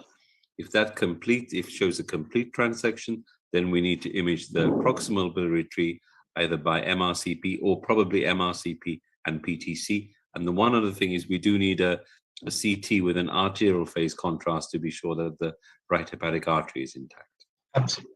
So would you do, when in your natural clinical course, would you do an ERCP just prior to surgery or somewhere when the patient has stabilized? Oh, thanks. That's a good question. I think in practically we have to stabilize the patient first. So once she's, I think you said after about 2 weeks she's a little bit better. It's a risk because if you give someone post ERCP pancreatitis, so we would work very closely with the gastroenterologist, say, don't put too much contrast, all that kind of business. But I think at about that kind of stage, once she's over the acute peritonitis, has stabilized, that's the stage for beginning to delineate the biliary tree with a view to planning the reconstruction. Dr. Zamir, when would you do an ERCP, just prior to surgery or once the patient is stabilized? Once the patient is stable, before planning a surgery, I would like to do an ERCP to delineate the anatomy. And follow it with MRI with MRCP, right? Absolutely, absolutely, yes. So this is the MRI of this patient. And as seen here that there is a complete cutoff. So now, Dr. Achal, how would you want to go about for this patient with this MRI, MRCP? This MRCP shows some stump of the common bile duct here, maybe a centimeter after the confluence. So I think we can go for a classical hepatogysnoscopy in this patient, Roux-en-Y hepatogysnoscopy. Once the patient is stable, there is no sepsis, you have waited adequately, then you can go for this operation, I think. So now here we also have done an MRI angiography, and it shows non-visualization of right hepatic artery. So this patient has had actually a vascular biliary injury. So now would this change your approach? Yeah, this will surely change the approach because now have to go more proximal to get a vascularized duct, maybe at the confluence, because the ischemia will be there on the common bile duct, as Rajesh has already told previously, and your anastomosis at this level may produce a stricture later on in a longer period of time. So what would you want to do then now? Then I will go up to the confluence and then do a hepatogysnoscopy higher up, maybe by lifting the higher plate, this hepatic plate, and giving my nick to the left duct also, because left duct is usually well vascularized here. Now, with non-visualization of right hepatic artery, Dr. Zamir, would you want to ensure something else more? Rajesh has been asking for something. Rajesh, before me, Rajesh has been raising finger. Yeah, Rajesh is raising his finger. Okay. No, well, yeah, Rajesh. Yeah, I just wanted to say that I would have probably taken a very good look at this particular MRCP because I can see some kind of bleeding. I'm not sure if these are cholangitic abscesses or not. But if these are cholangitic abscesses, and then you have also followed it up with the angio, which shows that the right hepatic artery is gone, I would be very careful and I would probably do a triple phase CT properly or examine the other films on the triple phase CT to look at the vascularity of the right lobe. It is possible that this patient might have some abscesses in the right lobe, and eventually later on at 4 to 6 weeks, they do land up with some kind of, some kind of necrosis or some separation in the right lobe. I've seen such patients, and therefore important for me would be to look at that and then not to hurry up with the reconstruction if there is a small doubt about sepsis. I would want to wait a little more. I don't mind if it is 8 or 10 weeks if the patient is stable, because of two things. One is that the stricture ascends up and decides its final position, say about sometimes even later than 6 weeks. It might even ascend further. So there's no harm in waiting for 8 to 10 weeks if the patient is stable. But I would like to rule out the sepsis in the right lobe of the liver there. Dr. Ajit? Agreed, Rajesh, because I'm just answering the question after Rajesh. Dr. Chetni, if you will permit me, when I have done hepatogysnoscopy in such cases, I have landed with recurrent attacks of cholangitis for the patients. And that has been always dreadful to put them into ICU following this. Is that what you wanted to say, Rajesh, that I had such instances? Did you have any such evidences of recurrent attacks of cholangitis? Yeah, recurrent attacks of cholangitis are seen because of any reason that leads to anastomotic stenosis. Absolutely, yes. Exactly. And that may have some other reasons also. But yeah, you're right. And especially postoperatively after this, I have had these instances. Yeah, please, Ajit, please go ahead. Dr. Ajit, yeah. Yes, thank you. As a general principle, I think, as you have said, having a vasculobiliary injury is an indicator that this is it's a very severe situation. So I would definitely not rush to the repair. I think that repair may need to be quite high, so you might need to expose the confluence and open up the left hepatic duct when it comes to it. But I think more importantly is the state of what is the perfusion of that right hemiliver. So there will be crossover blood supply. Patients that I followed up, quite often that right hemiliver will atrophy. And in my experience, a small number of patients have needed a right-sided liver resection many years after a biliary injury in exactly this scenario. I have only about 2 patients where that's been necessary out of about 20 or 30 biliary reconstructions, but it's in this scenario. So there's no inflow to the right liver atrophies, and it becomes kind of a chronically septic area. It's a small amount of parenchyma that needs to come out, but usually quite a difficult right hepatectomy. So as a principle, don't rush to repair here. Carefully assess, I think, as you say, Rajesh, with a CT to look for chronic sepsis in that right hemiliver. So all the panelists have really very well emphasized the fact that, as Rajesh rightly said, the CT showed certain abscesses, and you should delay the repair till the sepsis is completely taken care of. Because as Dr. Pasha says, that if you repair it in a hurry, then there are high chances of sepsis and stricture formation later on. And Dr. Ajit rightly pointed out, what is more important is that because the right hepatic artery has been injured, you have to see for the size of the right lobe, whether it's adequate enough or not, or whether it requires resection or not. It is very important to take into consideration this fact, and you give some time for the hypertrophy of the opposite lobe to occur so that you can do a safe resection if at all it is required. So anyway, so this is the imaging, as Rajesh has rightly said, that there were abscesses. So what we did is we waited for almost about 3 months before we took up this patient for surgery. The right hepatic artery was damaged. The left and common hepatic artery was well visualized, and we did hepatico-docogeginostomy with hip conoid technique, because fortunately the right lobe was not atrophied to that extent. So this is the post-op investigation. Now quickly coming to the second case. This is a 38-year-old female who presented with pain in abdomen, fever with chills, itching and jaundice since 1 month. Pain was off and on, mild in severity, dull aching. History of itching and fever with chills were intermittent. There was no hematemesis, no melena or no clay-colored stools. And most importantly, this patient had history of having undergone lap converted to open cholecystectomy 1 year back. She said that there was bile leak which lasted for 3 days. The drain was kept for 15 days, and then the drainage stopped and it was removed, and the patient was discharged. So what are your thoughts, Dr. Achal? What could be this patient having?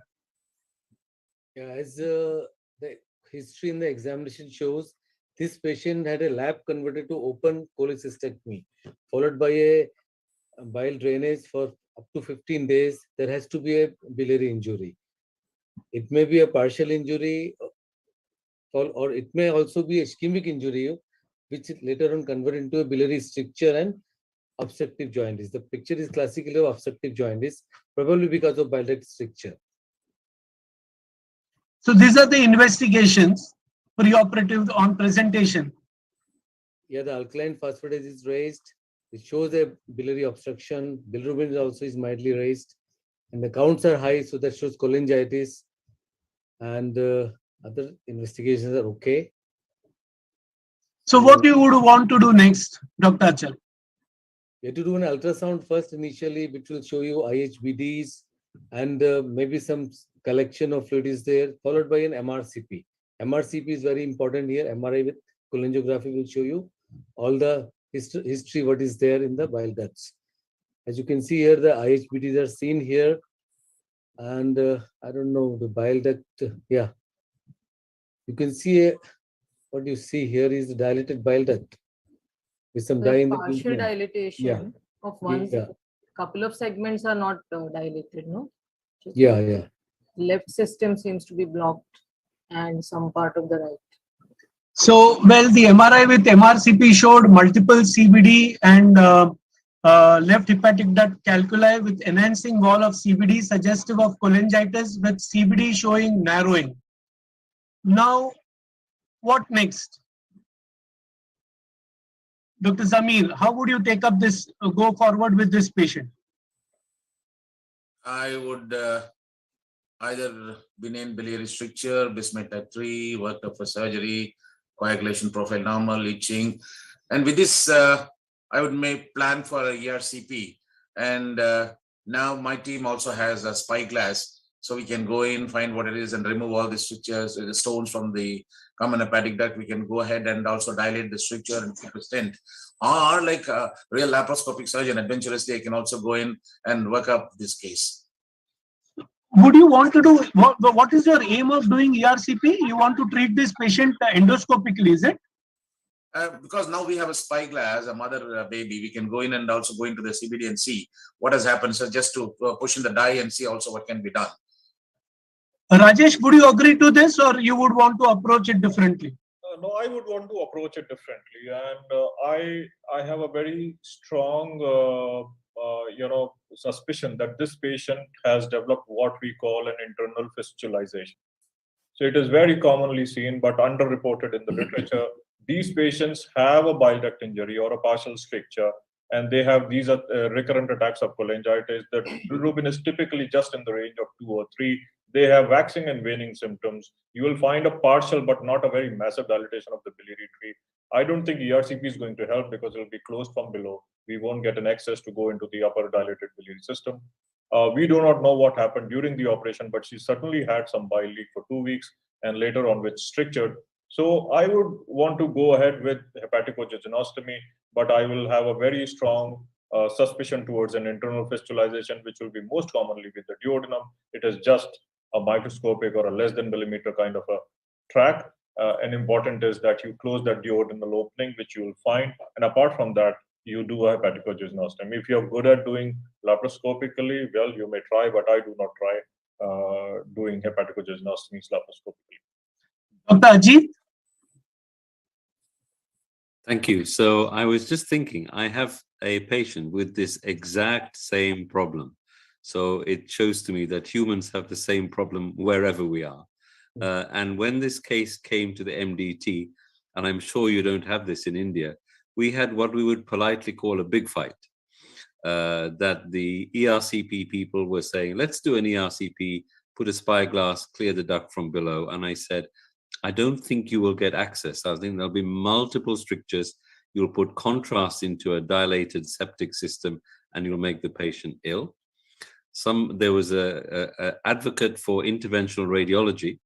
And I said, I'm not sure that interventional radiology will fix this. And in the end, actually, we went for surgery. And at surgery, there was a very tight stricture. There wasn't actually fistulation in that case, but there was a very tight stricture with multiple strictures upstream, which were secondary to long-term stones. So what we did was a hepaticojejunostomy, but it's very important to do 2 extra things: to have a look into the right and left ducts with a choledocoscope to be sure that you've cleared any residual stones, flush all of that out till you're getting clear fluid from both sides. And I took a tiny wedge biopsy of the liver parenchyma from the left lobe because there's a risk of secondary biliary cirrhosis in this situation. So I fixed it, but there was the typical argument about shall we do it other ways? And I'm not critical of the other ways, but that's what we did in my patient. I think majority of us would want to do it surgically rather than give an endoscopy trial. So this is what we did. So we went in and we found that there was stricture in the common hepatic duct below the confluence with bilateral hepatolithiasis. There was a partial cholecystectomy done with remnant of gallbladder was seen. And there was but natural a lot of subhepatic omental adhesions as well. So this is what it looked like. So there was a suture actually seen here, which we could make out, which was the cause of that stricture. And we removed that stricture. We did a choledochotomy, and these are the calculi which are being seen. So all the stones were removed. resulting into, you can now see very nicely 2 openings, and we did a hepatico-jejunostomy, and this is the suture which we removed, which was like sutured there, and these are the calculi which we removed. And this is the post-op investigation of this patient. So quickly, Dr. Achal, could you tell us, just for the people who are listening to us, what is the principle of surgery for bile duct injury? Quickly. See, the principle of surgery for, you want it for reconstruction or for what? Reconstruction, for reconstruction. Yeah, as already has been discussed previously, you should have a clear anatomy of what you are going to do. You should have a well vascularized bile duct. That is very important. You should not do a surgery in a ischemic part. So your exposure should be adequate so that you have an ample stump of the bile duct to be anastomosed to the bowel, number 1. Number 2, it should be a wide bore anastomosis. It should be a wide bore. And if necessary, you can go up to the confluence, you can go and open up the left duct, which is usually a virgin area. And it should be a vascular anastomosis, and it should be a mucosa to mucosa anastomosis, very important, using a 5-0 sutures, which are absorbable sutures, and it should be a tension-free anastomosis. The most important thing is tension-free anastomosis. As Dr. Achal has rightly said, that what is important is that the exposure should be adequate, at the same time taking care that you do not dissect much and disrupt the vasculature. The end of the bile duct, which is to be anastomosed, should be free of burns and attritions. You should ensure that the vascularity is adequate. It should be a mucosa to mucosa anastomosis and tension-free anastomosis, and use of magnification while doing anastomosis goes in a long way in doing a proper anastomosis. So this we have actually already covered, vasculobiliary injury. And I think I will end here. Thank you very much. Thank you, Professor Kantaria, sir. And I would also thank Dr. Ajit, who has taken our late invitation to stay back for the panel. That was not part of the initial plan. And in spite of being on a vacation, I thank Dr. Ajit for staying with us and contributing vitally. And I'm sure all of us in the last couple of hours deliberation has again asked multiple questions which are yet to have very clear answers in one go. And there are fundamental re-establishment of the facts, existential facts, with pure scientific basis. And with the most recent evidence, all the speakers and the moderators have done their job in a very excellent fashion. And I'm sure this has definitely evoked more deeper questions, more difficult questions into the mind of the youngsters. And I'm sure this continues to be the enigma for any hepatobiliary surgeon. And how much ever imaging and how much ever preoperative workup we do, we have absolutely thrown up with a totally different surprises. I think as a concluding message, loud and clear messages, unless you have ability to do a liver transplantation, please do not re-enter or re-explore these injuries, because if we are short of skills, these are all maybe giving only one unique opportunity for you to restore the hepatobiliary functional aspects of the concerned patient. Otherwise, such a benign condition, you may have a very miserable life for this patient, as Dr. Pasha very eloquently put, as biliary cripple. And I'm sure all of us have some skeletons in our cupboard in our practice. Let the growing relationship with IGS and other international societies find better answers, and prevention still remains the best cure. May I have the honor of inviting our trustee, Dr. Samir, to give the closing comments before we move on to the secretary. Dr. Samir, sir. Absolutely. Thank you, Kanavel, for the wonderful opportunity, because everyone agreed to disagree and also disagree to agree on various points, because these are evolving as and when it evolves. It goes differently according to the, as our chief used to say, it's due to sepsis or stones or sad anatomy or sorry surgery, because he wanted every word to start with a yes. That is what he meant. And that is how it should be. So these are the classifications as we do. And over the years, as we have evolved from 30 years ago when we did our first lab poly to what we are doing, the bile duct injury, it has really evolved. And as we have put it, there are lots of things that are going over the years. And thanks to Ajit for having joined us even on a vacation. And our Satish also on a vacation in FAGS, if you see me. He's in a resort, I can see. And thanks to Chetan and Rajesh and Achal and Professor Aparna for having joined us on this wonderful discussions and being watched by the next gen, because the next generation is the one that the IAGS wants to invest in for caring and sharing and training for the betterment of the sick and the needy. Thank you very much, Kanaghan, for the wonderful opportunity. Thank you. Rajit, your closing words. No, thank you. I don't think I could express better than what Dr. Zamir said. It is about sharing our experience, whatever wisdom or knowledge we may have, with the next generation so that they can look after patients better.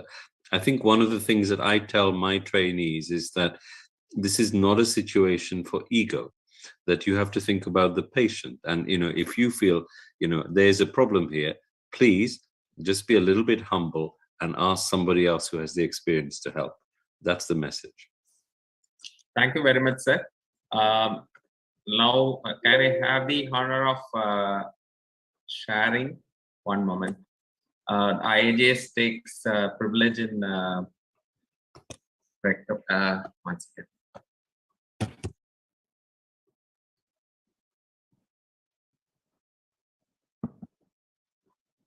So thank you, Professor Ajit Srivardhane. We will send this across to you by the postal service.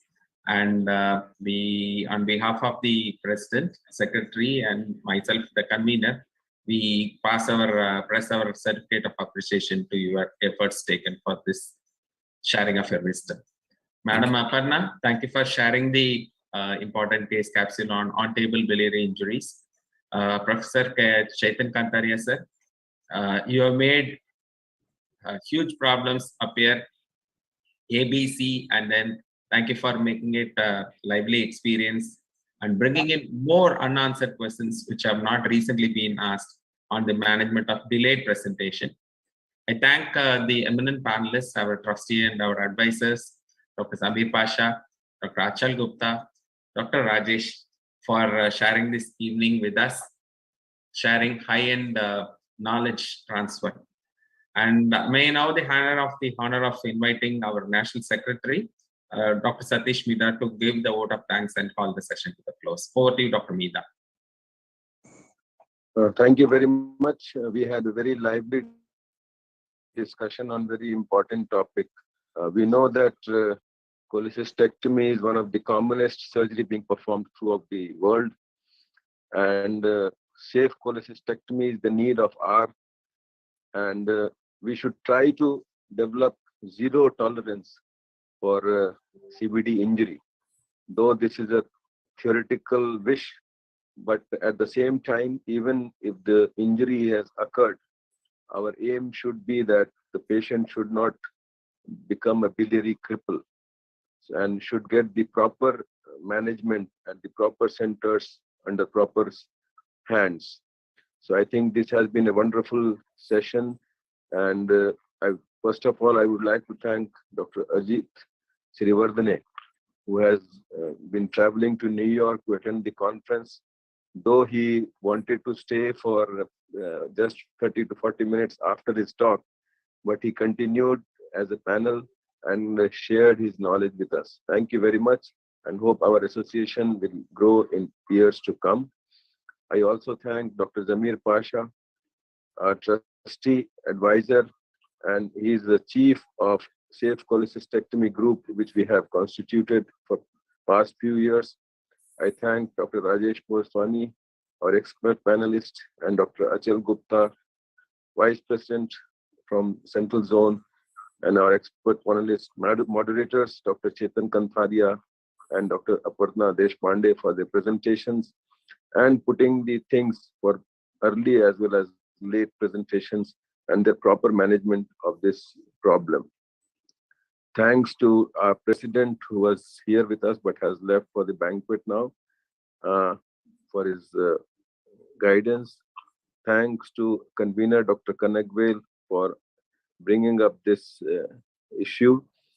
I also thank the team of Doc Plus for prime time for providing us the platform and doing all the audio-visual networking of this program, and hope the audience across the world have enjoyed it, and those who have missed it will have the opportunity to see it on the YouTube and Facebook Live.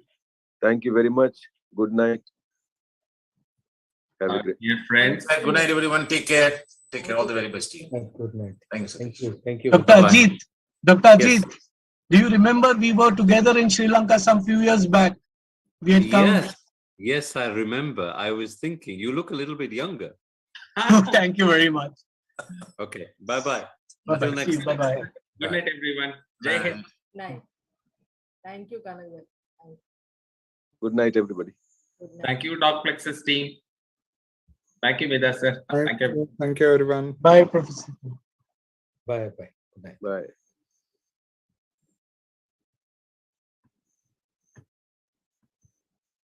Okay.